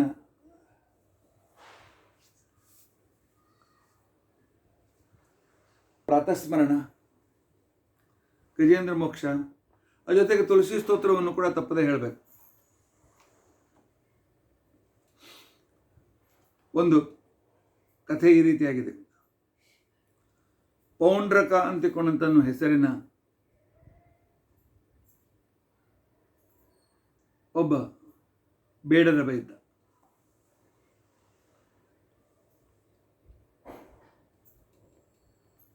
ಆಮೇಲೆ ಹೇಳ್ತಾನೆ, ಇಲ್ಲಿ ಪುಂಡರೀಕ ಅಂತಿಕೊಂಡಿರ್ತಕ್ಕಂಥ ಒಬ್ಬ ಭಗವದ್ಭಕ್ತ ತುಳಸಿ ದೇವಿಯನ್ನು ಈ ರೀತಿಯಾಗಿ ಸ್ತೋತ್ರ ಮಾಡಿದ್ದಾನೆ. ನಮಸ್ತುಳಸಿ ಕಲ್ಯಾಣಿ, ನಮೋ ವಿಷ್ಣು ಜನಪ್ರಿಯೆ, ಮಂಗಲಕಾರಿಣಿ ತುಳಸಿ ನಿನಗೆ ನಮಸ್ಕಾರ. ಭಗವದ್ಭಕ್ತರಿಗೆ ಅತ್ಯಂತ ಪ್ರಿಯಳಾಗಿರ್ತಕ್ಕಂಥ ತುಳಸಿ ನಿನಗೆ ನಮಸ್ಕಾರ. ನಮೋ ಮೋಕ್ಷಪ್ರದೇ ದೇವಿ, ಮೋಕ್ಷವನ್ನು ಕ್ರಮವಾಗಿ ಮೋಕ್ಷವನ್ನು ಕೊಡ್ತಕ್ಕಂಥವಳು ನೀನು, ನಿನಗೆ ನಮಸ್ಕಾರ.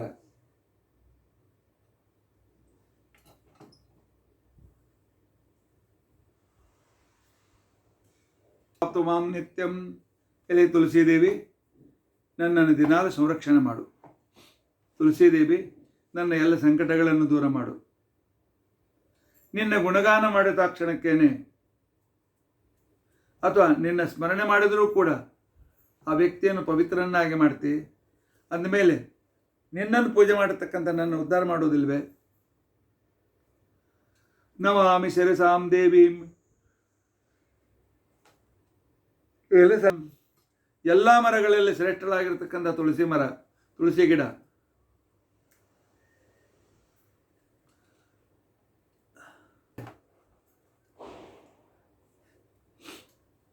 ಗಿಡ ಅಂತಂತೀವಿ, ತುಳಸಿ ಸಣ್ಣದಾಗೆ ಬೆಳೀತದೆ, ಗಿಡ ಅಂತ ಯಾಕೆ ಅನ್ಬೇಕು ಅಂತನ್ನು ಪ್ರಶ್ನೆ ಬಂದರೆ, ನಮ್ಮಲ್ಲಿ ಒಬ್ಬರು ಆಚಾರ್ಯ ಆಗೋದ್ರು ಬೆಂಗಳೂರಿನಲ್ಲಿ. ಅವರು ತಾವಾಗೇ ಲಕ್ಷ ಕೊಟ್ಟು ತುಳಸಿಯನ್ನು ಬೆಳೆಸಿದರು. ಆ ತುಳಸಿ ಮರ ಅವರ ಅಂಗಳದಲ್ಲಿ 8 ಫೂಟ್ಗಿಂತ ಎತ್ತರ ಇತ್ತು.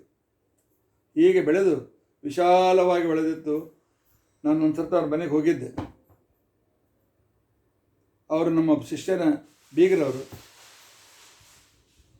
ಅದ್ರ ಕೆಳಗೆ ನೆರಳಲ್ಲಿ ಕುಳಿತುಕೊಂಡ್ರೆ ಅದ್ಭುತವಾದ ಅನುಭವ ಬರ್ತಿತ್ತು. ಅಂತಹ ರೀತಿಯಾಗಿ ತುಳಸಿ ಗಿಡವನ್ನು ಬೆಳೆಸಬೇಕು ಅಂತ ತಿಳ್ಕೊಂಡು ಅಂದಿದ್ದಾರೆ. ತುಳಸಿ ಗಿಡ ಕಾಳಜಿಯಿಂದ ಬೆಳೆಸಬೇಕು ಅಂತ ತಿಳ್ಕೊಂಡು ಅಂದಿದ್ದಾರೆ. ತುಳಸ್ಯ ರಕ್ಷಿತಂ ಸರ್ವಂ. ತುಳಸಿ ದೇವಿಯಲ್ಲಿದ್ದ ಮಹಾಲಕ್ಷ್ಮೀ ದೇವಿ ಸಂಪೂರ್ಣ ಚರಾಚರ ಜಗತ್ತನ್ನು ಯಾವಾಗಲೂ ರಕ್ಷಣೆ ಮಾಡ್ತಾಳೆ. ಯಾವಾಗ ಪಾಪಗಳು ಈ ತುಳಸಿಯಿಂದ ನಮ್ಮನಿಗೆ ಬಿಟ್ಟು ಹೋಗುತ್ತವೆಯೋ ಆಗ ತುಳಸಿ ದೇವಿಯ ದರ್ಶನವೂ ಕೂಡ ನಮಗಾಗ್ತದೆ. ನಮಸ್ತುಳಸ್ಯೈ ಸುತರಾಂ. ತುಳಸಿ ದೇವಿ ನಿನಗೆ ಪುನಃ ಪುನಃ ನಮಸ್ಕಾರ, ನಿನಗೆ ಪುನಃ ಪುನಃ ನಮಸ್ಕಾರ. ಯಸ್ಮೈ ಬದ್ಧಾಂಜಲಂ ಬಲಿ ಕಲು. ನಿನ್ನ ಕೈ ಜೋಡಿಸಿದರೆ ಸಾಕು, ಕಲಿಯುಗದಲ್ಲಿ ನಮ್ಮನ್ನು ಉದ್ಧಾರ ಮಾಡ್ತಿ ಅಂತ ನನಗೆ ಗೊತ್ತಿದೆ.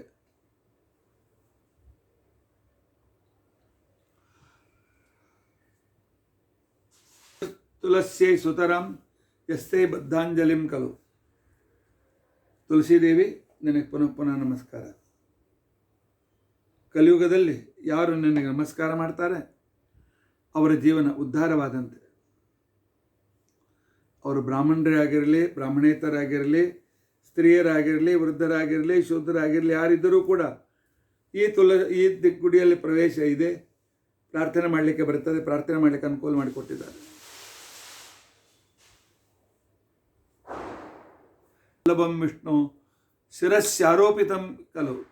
ಕಲಿಯುಗದಲ್ಲಿ ತುಳಸಿ ದಳ ತೆಗಿಬೇಕು. 3 ಅಥವಾ 5 ಎಲೆಗಳು ಮಾತ್ರ ಅಲ್ಲಿರಬೇಕು. ಅವುಗಳಿಂದ ಅದನ್ನು ಭಗವಂತನ ತಲೆಯ ಮೇಲೆ ಆ ತುಳಸಿಯನ್ನು ಏರಿಸಿದರೆ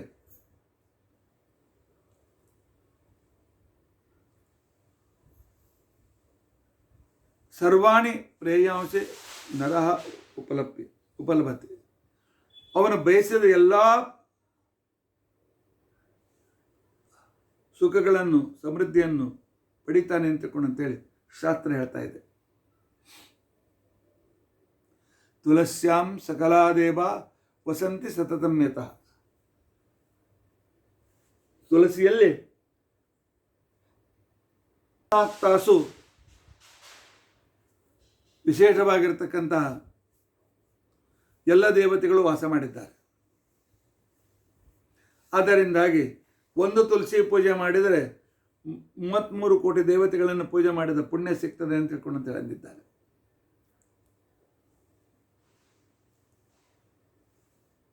ನಮಸ್ತುಳಸಿ ಸರ್ವಜ್ಞೆ.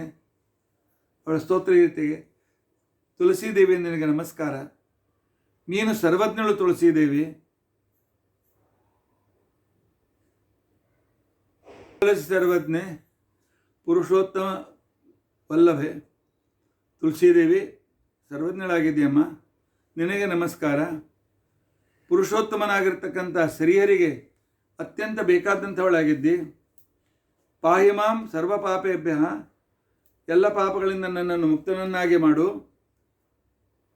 ದೈವಿ ಸಂಪತ್ತುಗಳನ್ನು ಕೊಡು ಅಂತ ತಿಳ್ಕೊಂಡು ಅಂತೇಳಿ ಈ ಸ್ತೋತ್ರದಿಂದ ತುಳಸಿಯನ್ನು ಯಾರು ಸ್ತೋತ್ರ ಮಾಡ್ತಾರೆ ಅವರಿಗೆ ತುಳಸಿ ಪರಮಾತ್ಮನ ಪರಮಾನುಗ್ರಹವಾಗ್ತದೆ ಅಂತ ತಿಳ್ಕೊಂಡು ಅಂದಿದ್ದಾರೆ. ಈ ಸ್ತೋತ್ರವನ್ನು ಪುಂಡರೀಕ ಅಂತ ತಿಳ್ಕೊಂಡಂಥ ಋಷಿಗಳು ಇದನ್ನು ರಚನೆ ಮಾಡಿರ್ತಕ್ಕಂಥವರಾಗಿದ್ದಾರೆ. ಇದಮಾರ್ಷಂ ಸ್ತವಂ ನಿತ್ಯಂ ಪುರಾಣಂ ಋಷಿಕಾಕೃತಂ. ಋಷಿಗಳು ಮಾಡಿದ ಈ ತುಳಸಿ ಸ್ತೋತ್ರ ಅಂತ ತಿಳ್ಕೊಂಡಂತೇನಿದೆ, ನಮಾಮಿ ಸರಸಾಂ ದೇವಿ, ಈ 5 ಶ್ಲೋಕದ ಸ್ತುತಿಯನ್ನು ಇದು ಭಗವಂತನಿಗೆ ಅತ್ಯಂತ ಪ್ರಿಯವಾದಂಥದ್ದು. ಪರಮಾತ್ಮ ಪರವಾಗಿ ಇದನ್ನು ಸ್ತೋತ್ರ ಮಾಡಬೇಕು ಅಂತ ತಿಳ್ಕೊಂಡಂತೇಳಿ ಶಾಸ್ತ್ರ ಹೇಳ್ತದೆ.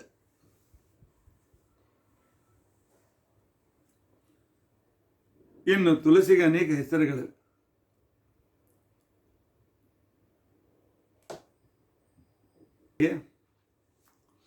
ತುಳಸಿ ಶ್ರೀ ಮಹಾಲಕ್ಷ್ಮಿ, ಲಕ್ಷ್ಮಿ, ವಿದ್ಯಾ, ಯಶಸ್ವಿನಿ, ಧರ್ಮ ಅಧರ್ಮಮಯೀ ದೇವಿ, ದೇವದೇವ ಮನಃಪ್ರಿಯ, ಲಕ್ಷ್ಮೀ ಪ್ರಿಯಸಖಿ, ಸುಭ್ರೂ ಭೂರ್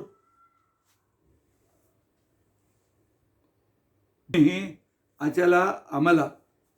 ಈ 16 ಹೆಸರುಗಳಿಂದ ತುಳಸಿಯನ್ನು ಕರೆದರೆ ಅವರಿಗೆ ಪರಮಾತ್ಮನ ಸಾನ್ನಿಧ್ಯ ಸಿಗೋದು ನಿಶ್ಚಿತವಾಗಿಯೂ ಹೇಳಬಹುದು ಅಂತ ಕೊಂಡಂದಿದ್ದಾರೆ.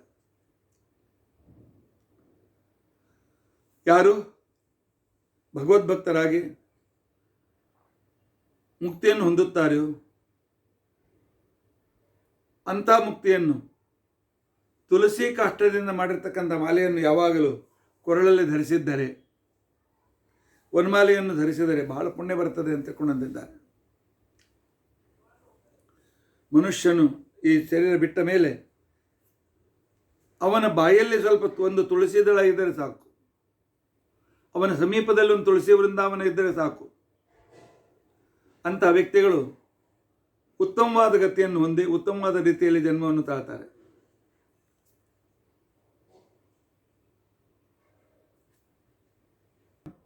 ಮಹಾಮಾಲಾಂಚಧಾರೆಯತ್.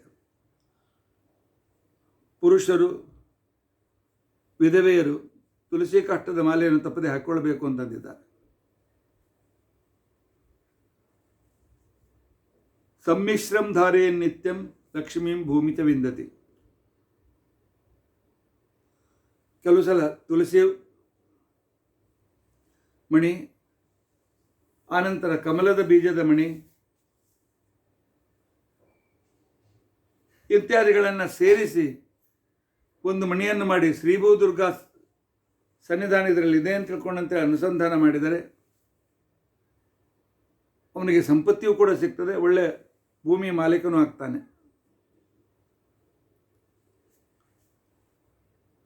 ತುಳಸಿಯ ಹತ್ತಿರ ಬಂದು ಮಣಿಯನ್ನು ಕೈಯಲ್ಲಿ ಹಿಡಿದುಕೊಂಡು ತುಳಸಿ ಅಷ್ಟಾಕ್ಷರ ಮಂತ್ರವನ್ನು ಜಪ ಮಾಡಬೇಕು. ಓಂ ಶ್ರೀ ತುಳಸಿ ನಮಃ ಅಂತ ತಿಳ್ಕೊಂಡಂತ ಹೇಳಿ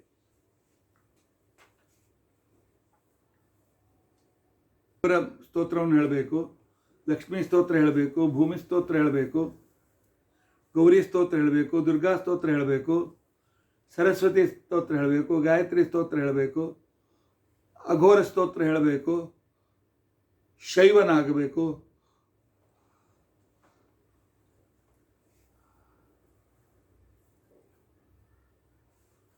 ಶಾಕ್ತ ವೈಷ್ಣವರು ಇವರೆಲ್ಲರೂ ಕೂಡ ಶ್ರೀ ತುಳಸಿ ನಮಃ ಅಂತಿಕೊಂಡಂತನ್ನುವ ಮಂತ್ರವನ್ನು ತಪ್ಪದೆ ಹೇಳಬೇಕು ಅಂತಿಕೊಂಡಂತ ಅಂದಿದ್ದಾರೆ. ತುಳಸಿಯ ಆಶ್ರಿತ್ಯ ವಾತೋಯತ್ರ ಪ್ರವರ್ತತೆ. ತುಳಸಿ ಗಿಡದ ಗಾಳಿ ಯಾವ ದಿಕ್ಕಿನಲ್ಲಿ ಬರ್ತದೆ ಆ ದಿಕ್ಕಿನಲ್ಲಿದ್ದ ಎಲ್ಲ ಮನೆಗಳು, ಎಲ್ಲ ಜನರು ಉದ್ಧತರಾಗ್ತಾರೆ ಅಂತಿಕೊಂಡಿದ್ದಾರೆ.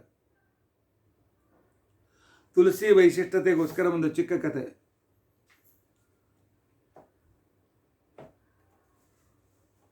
ಆಚಾರ್ಯಾಗಿರ್ತಕ್ಕಂತಹ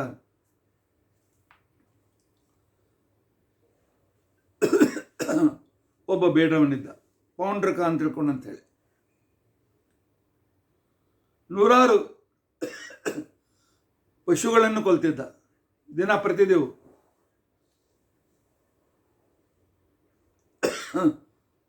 ದಾರಿಯಲ್ಲಿ ಹೋಗ್ತಕ್ಕಂಥ ಬ್ರಾಹ್ಮಣರನ್ನು ದೋಚ್ತಾ ಇದ್ದ, ಯಾತ್ರಿಕರನ್ನು ದೋಚ್ತಾ ಇದ್ದ, ಮಹಾಪಾಪಿಷ್ಟನಾಗಿದ್ದ.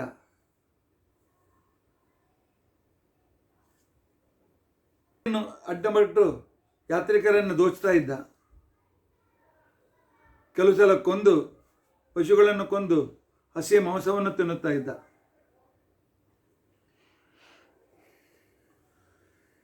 ಅವನು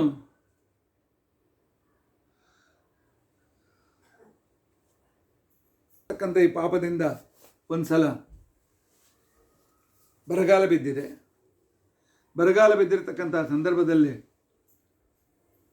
ಎಷ್ಟೋ ವರ್ಷ ಮಳೆನೇ ಆಗಲಿಲ್ಲ. ಜಗತ್ತಿನಲ್ಲಿ ಮರಗಳೇ ಉಳಿಯಲಿಲ್ಲ, ಹುಲ್ಲುಗಳು ಉಳಿಯಲಿಲ್ಲ, ಏನೂ ಉಳಿಯಲಿಲ್ಲ. ಎಲ್ಲೇ ನೋಡಿದಲ್ಲಿ ಎಲ್ಲ ಒಣಗಿದ್ದು.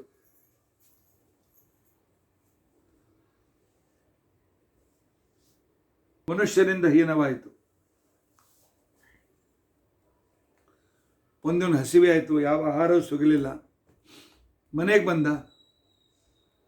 ಮುದುಕನಾದ ಅಪ್ಪನನ್ನು ಕೊಂದು ಅವನ ಮಾಂಸವನ್ನೇ ತಿಂದ. ಮರುದಿವಸ ಆಹಾರ ಸಿಗಲಿಲ್ಲ ಅಂತೇಳಿ ತಾಯಿಯನ್ನು ಕೊಂದ. ಆನಂತರ ತನ್ನ ಹೆಂಡತಿಯನ್ನೇ ಕೊಂದ. ತನ್ನ ಮಕ್ಕಳನ್ನೇ ಸುಮಾರು ಮಾಡಿದ. ಇಂಥ ವ್ಯಕ್ತಿ, ಅವನು ಕೊಂದ ಪಶುಗಳಿಗೆ ಲೆಕ್ಕವಿಲ್ಲ, ಪ್ರಾಣಿಗಳಿಗೆ ಲೆಕ್ಕವಿಲ್ಲ, ಪುರುಷರಿಗೆ ಲೆಕ್ಕವಿಲ್ಲ, ಲಕ್ಷ್ಮೀದೇವಿ ಲಕ್ಷ್ಮಿ ಸ್ತ್ರೀಯರಿಗೆ ಲೆಕ್ಕವಿಲ್ಲ. ಇಷ್ಟೆಲ್ಲ ರೀತಿಯಾಗಿರ್ತಕ್ಕಂತಹ ಮಹಾಪಾಪವನ್ನು ಮಾಡಿದ. ಒಂದು ಸಲ ಒಂದು ಜಿಂಕೆಯಿಂದ ಓಡುತ್ತಾ ಬೇಟೆಗೆ ಹೋದ. ಆ ಜಿಂಕೆ ಇವನನ್ನು ತಪ್ಪಿಸ್ಕೊಂಡು ಹೋಯ್ತು. ಅಷ್ಟರಲ್ಲಿ ನೋಡ್ತಾನೆ, ಒಂದು ಸಿಂಹ ಇವನ ಹತ್ತಿರ ಬಂದು ಇವನ ಮೇಲೆ ಹಾರ್ಲಿಕ್ಕೆ ತಯಾರಾಗಿದೆ. ಮೃತ್ಯು ಬಂದಿದೆ ಅಂತ ತಿಳ್ಕೊಂಡಂತೇಳಿ ಅವನು ಅರ್ಥ ಮಾಡಿಕೊಂಡ. ಆ ಪೌಂಡ್ರಕನ ಮೇಲೆ ಆಕ್ರಮಣ ಮಾಡಿ ಅವನ ಶರೀರವನ್ನು ಸೀಳಿ ಮಾಂಸವನ್ನು ತಿಂದು ಹೊರಟೋಯ್ತು. ಆಗ ಇವನು ಮಹಾಪಾಪವನ್ನು ಮಾಡಿದ್ದರಿಂದಾಗಿ ಕ್ರೂರರಾಗಿರ್ತಕ್ಕಂಥ ಮುದೂತರು ಬಂದು ಯಮಪಾಶದಿಂದ ಅವನನ್ನು ಕೊಟ್ಟು ಇನ್ನೇನು ತೆಗೆದುಕೊಂಡು ಬೇಕು ಅಂತ ತಿಳ್ಕೊಂಡಂತಂದಾಗ ನೋಡ್ತಾರೆ, ಆ ಪಾಶ ಮಧ್ಯದಲ್ಲಿ ಕಟ್ಟಾಗಿದೆ. ನೋಡ್ತಾರೆ, ಶಂಖಚಿಕ್ಕದಾಧಾರಿಯಾಗಿರ್ತಕ್ಕಂತಹ ವಿಷ್ಣುದೂತರು ಬಂದು ತಮ್ಮ ಆಯುಧದಿಂದ ಅವನ ಜೀವವನ್ನು ಒಯ್ಯುವ ಪಾಶವನ್ನು ಕಟ್ ಮಾಡಿ ಹಾಕಿಬಿಟ್ಟಿದ್ದಾರೆ. ಯಮದೂತರಿಗೆ ಬೈತಾರೆ, ನೀವು ವಿಷ್ಣು ಪ್ರಿಯರಾದ ವ್ಯಕ್ತಿಗಳನ್ನು ಒಯ್ತಾದರೂ ಹೇಗೆ? ಅವರ ಪ್ರಾಣವನ್ನಾದರೂ ಯಾಕೆ ತೆಗೆದುಕೊಂಡು ಹೋಗ್ತೀರಿ? ಅವನನ್ನ ಪ್ರಾಣ ತೆಗೆದುಕೊಂಡು ಹೋಗೋದಲ್ಲ ಅಂತ ತಿಳ್ಕೊಂಡಂತಿದ್ದಾರೆ.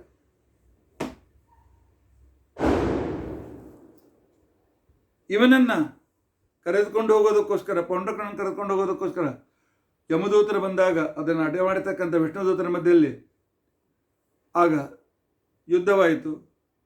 ಯಮದೂತರು ಸೋತೋದ್ರು. ಹೋಗಿ ಯಮನ ಹತ್ರ ಬಂದಿದ್ದಾರೆ. ಅವನಿಗೆ ಹೋಗಿ ನಡೆದ ಘಟನೆ ಹೇಳಿದರು. ಆ ಇವನನ್ನು ಪೌಂಡ್ರಕನನ್ನು ತರಲಿಕ್ಕೆ ಆಗಲಿಲ್ಲ, ನಮಗೆ ಯುದ್ಧ ಮಾಡಿ ಶತಾಯುಗತಾಗಿ ಓಡಿ ಬಂದಿದ್ದೇವೆ ಅಂತ ಹೇಳಿ. ಅದರಿಂದ ಯಮಧರ್ಮರಾಜ ಚಿತ್ರಗುಪ್ತನನ್ನು ಕರೆದು ಹೇಳ್ತಾನೆ, ಈ ವ್ಯಕ್ತಿ ಮಾಡಿದ ಪಾಪಗಳನ್ನು ಸ್ವಲ್ಪ ಎಣಿಸಿ ನನಗೆ ಹೇಳು ಅಂತ ಹೇಳಿ. ಚಿತ್ರಗುಪ್ತನಿಗೆ ಹೇಳ್ತಾನೆ, ಅವನು ಮಾಡಿದ ಅಪರಾಧಗಳ ಎಕ್ಸಸೈಸ್ ವಹಿಗಳನ್ನು ತೆಗೆದುಕೊಂಡು ಬಾ ಅಂತ ಹೇಳಿ.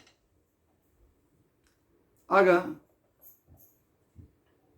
ಚಿತ್ರಗುಪ್ತ ಹೇಳ್ತಾನೆ, ಅವನು ಮಾಡಿದ ಪಾಪ ಬರೀತಾ ಬರೀತಾ ಬರೀತಾ ಬರೀತಾ ನಮಗೆಲ್ಲ ಎಕ್ಸಸೈಸ್ ಮುಗಿದೋಯ್ತು. ಅನೇಕ ರೂಮ್ ತುಂಬಿ ಹೋಗಿವೆ. ನಂತರ ಸ್ಟಾಕ್ ಕಡೆ ಮುಗಿದೋಯ್ತು. ಮತ್ತೆ ಎಕ್ಸಸೈಸ್ ಮಾಡಿಸ್ಲಿಕ್ಕೆ ಆರ್ಡರ್ ಕೊಟ್ಟ ಮೇಲೆಯೂ ಕೂಡ ಅದನ್ನು ಬರೆದು ಬಿಟ್ಟಿದ್ದೆ, ಬರೆಯದೇ ಇಟ್ಟಿರ್ತಕ್ಕಂಥ ಇನ್ನೂ ಅನೇಕ ಪಾಪಗಳಿವೆ ಅಂತೇಳಿ ಕೇಳಿ ಯಮಧರ್ಮರಾಜ ಅಂತ, ಇಂಥ ಪಾಪ ಮಾಡಿದವನಿಗೆ ವಿಷ್ಣುದೂತರು ಹೇಗೆ ತೆಗೆದುಕೊಂಡು ಹೋದ್ರು? ಅದಕ್ಕೆ ನಾನು ದೇವರನ್ನೇ ಭೇಟಿಯಾಗಿ ಈ ಕಾರಣ ಕೇಳ್ತೇನೆ ಅಂತೇಳಿ ಯಮಧರ್ಮರಾಜ ವೈಕುಂಠಕ್ಕೆ ಬರ್ತಾನೆ, ಅಮುಕ್ತ ಸ್ಥಾನಕ್ಕೆ ಬಂದು ಆ ಕಾಲದಲ್ಲಿ ಪರಮಾತ್ಮನನ್ನು ಸ್ತೋತ್ರ ಮಾಡ್ತಾನೆ. ಕಮಲ ಕಾಂತ ಕಾಮ್ಯಾರ್ಥ ಕಮಲ ಕಲನಾಥ್ ಕಲ್ಪಪಾದಪ. ಪರಮಾತ್ಮ ಕಮಲಾನಾಥನಾಗಿದ್ದಿ, ಸಕಲ ಇಷ್ಟಗಳನ್ನು ಪೂರೈಸ್ತಕ್ಕಂಥವನಾಗಿದ್ದಿ, ಸಕಲ ವೇದಗಳು ನಿನ್ನ ಮಹಿಮೆಯನ್ನೇ ಹೇಳುತ್ತವೆ, ಜಗತ್ತಿಗೆ ಸೃಷ್ಟಿ ಸ್ಥಿತ್ಯಾದಿಗಳನ್ನು ಮಾಡ್ತಕ್ಕಂಥವನು ನೀನೇ.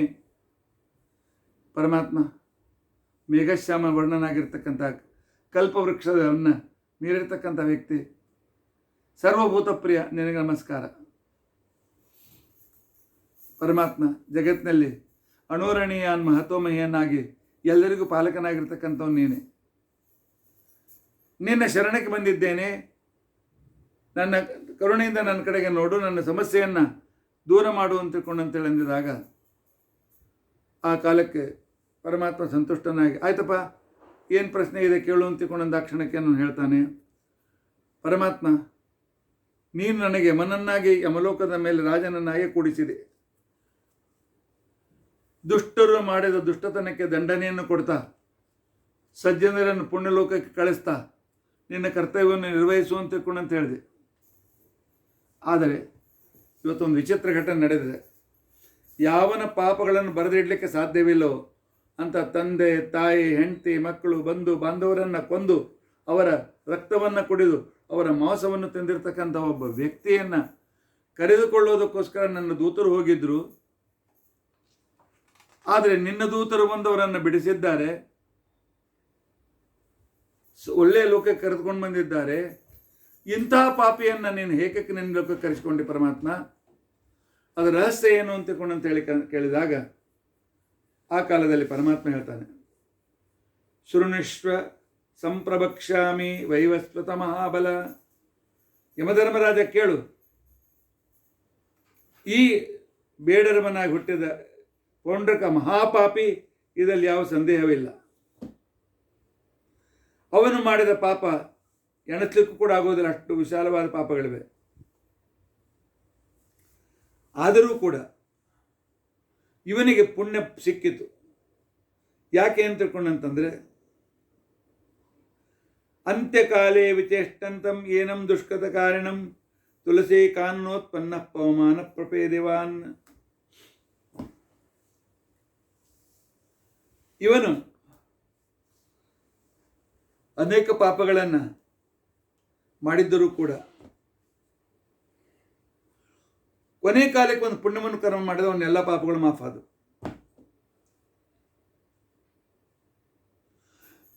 ತುಳಸಿ ಕಾನನದಲ್ಲಿರ್ತಕ್ಕಂತಹ ಗಾಳಿ ಅಲ್ಲಿ ತಿರುಗಾಡಿ ಈ ಪ್ರೇತನಾಗಿರ್ತಕ್ಕಂತಹ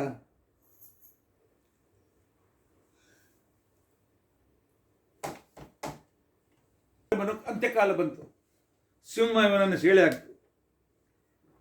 ಆದರೆ ಅಷ್ಟರಲ್ಲಿ ಸಮೀಪದಲ್ಲಿ ಇರುವ ಒಂದು ತುಳಸಿ ವನ, ಅದರ ಮೇಲಿಂದ ಗಾಳಿ ಹಾರಿ ಬಂದು ಆ ತುಳಸಿ ಗಂಧದಿಂದ ಕೂಡಿದ ಗಾಳಿ ಇವನ ಶರೀರಕ್ಕೆ ಸ್ಪರ್ಶವಾಯಿತು. ಸ್ಪರ್ಶವಾದ ಕ್ಷಣಕ್ಕೇನೆ ಆಗ ಒಂದೆಲ್ಲ ಪಾಪಗಳು ನಷ್ಟವಾದವು. ಹೀಗಾಗಿ ನನ್ನ ದೂತರು ಅವನನ್ನು ಸ್ವರ್ಗಕ್ಕೆ ಕರೆದುಕೊಂಡು ಬಂದಿದ್ದಾರೆ. ತುಳಸಿ ಮಹಿಮೆ ಹೇಳ್ತೇನೆ ಕೇಳು ಅಂತ ಹೇಳಿ ಪರಮಾತ್ಮ ಯಮಧರ್ಮರಾಜನಿಗೆ ಹೇಳ್ತಾನೆ. ತುಳಸಿ ಮಹಿಮೆಯನ್ನು ಸ್ಮರಣೆ ಮಾಡಿ ಪ್ರವಚನ ಮಾಡಿದರೂ ಪುಣ್ಯ ಇದೆ, ಭಕ್ತಿಯಿಂದ ಕೇಳಿದರೂ ಕೂಡ ಪುಣ್ಯ ಇದೆ.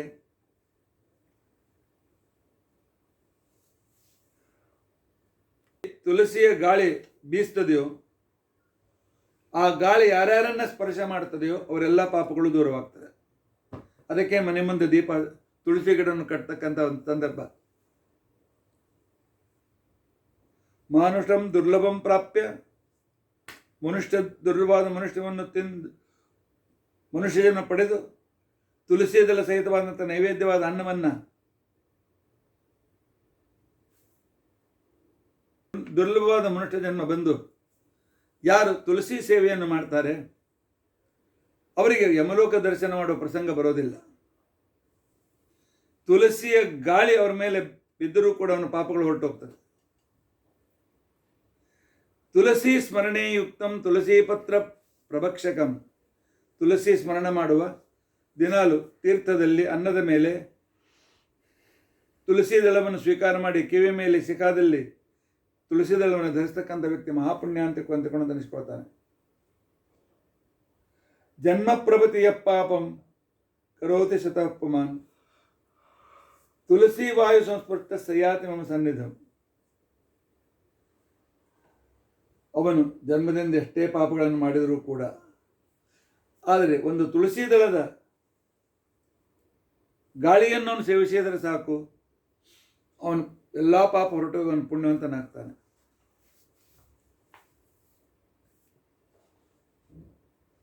ಮರವನ್ನು ನೋಡಿದ ಆ ಕ್ಷಣಕ್ಕೆ ನೀರು ಹಾಕಿ ನಮಸ್ಕಾರ ಮಾಡಿ ಅದನ್ನು ಯಾರು ಪೂಜೆ ಮಾಡೋದಿಲ್ಲ ಅಂಥವರು ಮಹಾಪಾಪಿಷ್ಠರು, ಅಂಥವರನ್ನು ಕರೆದುಕೊಂಡು ಹೋಗು. ತುಳಸ್ಯಾಂ ಸ್ತೂಯಮಾನಾನಾಂ ಯೋ ಅವಜ್ಞಾಂ ಕುರುತೆ ನರಃ. ಆ ನಂತರ ಅನೇಕ ರೀತಿಯಾಗಿರ್ತಕ್ಕಂಥ ತುಳಸಿ ಸ್ತೋತ್ರವನ್ನು ಮಾಡಿ ಪರಮಾತ್ಮ ಅನುಗ್ರಹಕ್ಕೆ ಪಾತ್ರರಾಗಬೇಕು ಅಂತ ಹೇಳಿ ಅನ್ನೋ ವಿಚಾರವನ್ನು ತಿಳಿಸ್ತಾ ಇದ್ದಾನೆ. ತುಳಸಿಯನ್ನು ನೋಡಿ ಯಾವನು ನಮಸ್ಕರಿಸುವುದಿಲ್ಲ, ತುಳಸಿಯನ್ನು ನೋಡಿ ಯಾವನು ಪೂಜೆ ಮಾಡೋದಿಲ್ಲ, ಅಂಥವ್ರು ನಿನ್ನೆ ಗಿರಾಕಿಗಳು ಯಮಧರ್ಮರಾಜ ತಗೊಂಡು. ತುಳಸಿ ಸ್ತೋತ್ರ ಮಾಡುವಾಗ ಗಿಡಕ್ಕೆ ಮರಕ್ಕೆ ಏನು ಸ್ತೋತ್ರ ಮಾಡ್ತೀನಿ ಅಂತ ಹೇಳಿ ಯಾರಾದರೂ ತಿರಸ್ಕಾರ ಮಾಡಿದರೆ, ತುಳಸಿಗೆ ಅಪಮಾನ ಮಾಡಿದರೆ ಅವನು ಮಹಾಪಾಪಿಷ್ಠ, ಅಂಥವನನ್ನು ನಿನ್ನ ಲೋಕಕ್ಕೆ ಕರೆದುಕೊಂಡು. ತುಳಸಿ ಮೃತ್ತಿಕಾ ನೆಲದ ಮೇಲೆ ಬಿದ್ದಿದೆ, ಅದನ್ನು ಎತ್ತಿ ಯಾರು ತುಳಿದಂಥ ಸ್ಥಳದಲ್ಲಿ ಇಡಬೇಕು. ಆದರೆ ಅದನ್ನ ಮೇಲೆ ಯಾರು ಕಾಲಿಡ್ತಾರೆ, ಅದನ್ನು ಯಾರು ದಾಟ್ತಾರೆ, ಅಂಥವರನ್ನು ಯಮಲೋಕಕ್ಕೆ ಕರೆದುಕೊಂಡು ಹೋಗು. ತುಳಸಿಯಲ್ಲಿ ಸಾಕ್ಷಾತ್ ಶ್ರೀಕೃಷ್ಣ ವಾಸ ಮಾಡಿದ್ದಾನೆ. ಆಮೇಲೆ ತುಳಸಿಯನ್ನು ಸೇವಿಸಿದ, ತುಳಸಿ ಹಾಕಿದ ತೀರ್ಥ ತೆಗೆದುಕೊಂಡ, ತುಳಸಿಯನ್ನು ಕಿವಿಯಲ್ಲಿ ಇಟ್ಟುಕೊಂಡ, ತುಳಸಿಯನ್ನು ನಾಭಿಯಲ್ಲಿ ಇಟ್ಟುಕೊಂಡ, ತುಳಸಿದೆಲ್ಲ ಯುಕ್ತವಾಗಿರ್ತಕ್ಕಂಥ ತೀರ್ಥ ತೆಗೆದುಕೊಂಡ ಜನರನ್ನು ಯಮಧರ್ಮರಾಜ, ಯಮದೂತರೇಕೆ ಯಮಧರ್ಮರಾಜವೂ ಕೂಡ ಅವ್ರ ಕಡೆ ನೋಡೋದಿಲ್ಲ. ಆದ್ದರಿಂದಾಗಿ ತುಳಸಿ ಮಹತ್ವ ಬಹಳ ಇದೆ. 24 ತಾಸು ಹೇಳಿದ್ರು ಮುಗಿಯೋದಿಲ್ಲ. ಆದರೂ 3 ಗ್ರಂಥದಲ್ಲಿದ್ದ ಸಂಕ್ಷಿಪ್ತವಾದ ಘಟನೆ ಅಂತ ಎತ್ಕೊಂಡು ಹೇಳಿದ್ದೇನೆ.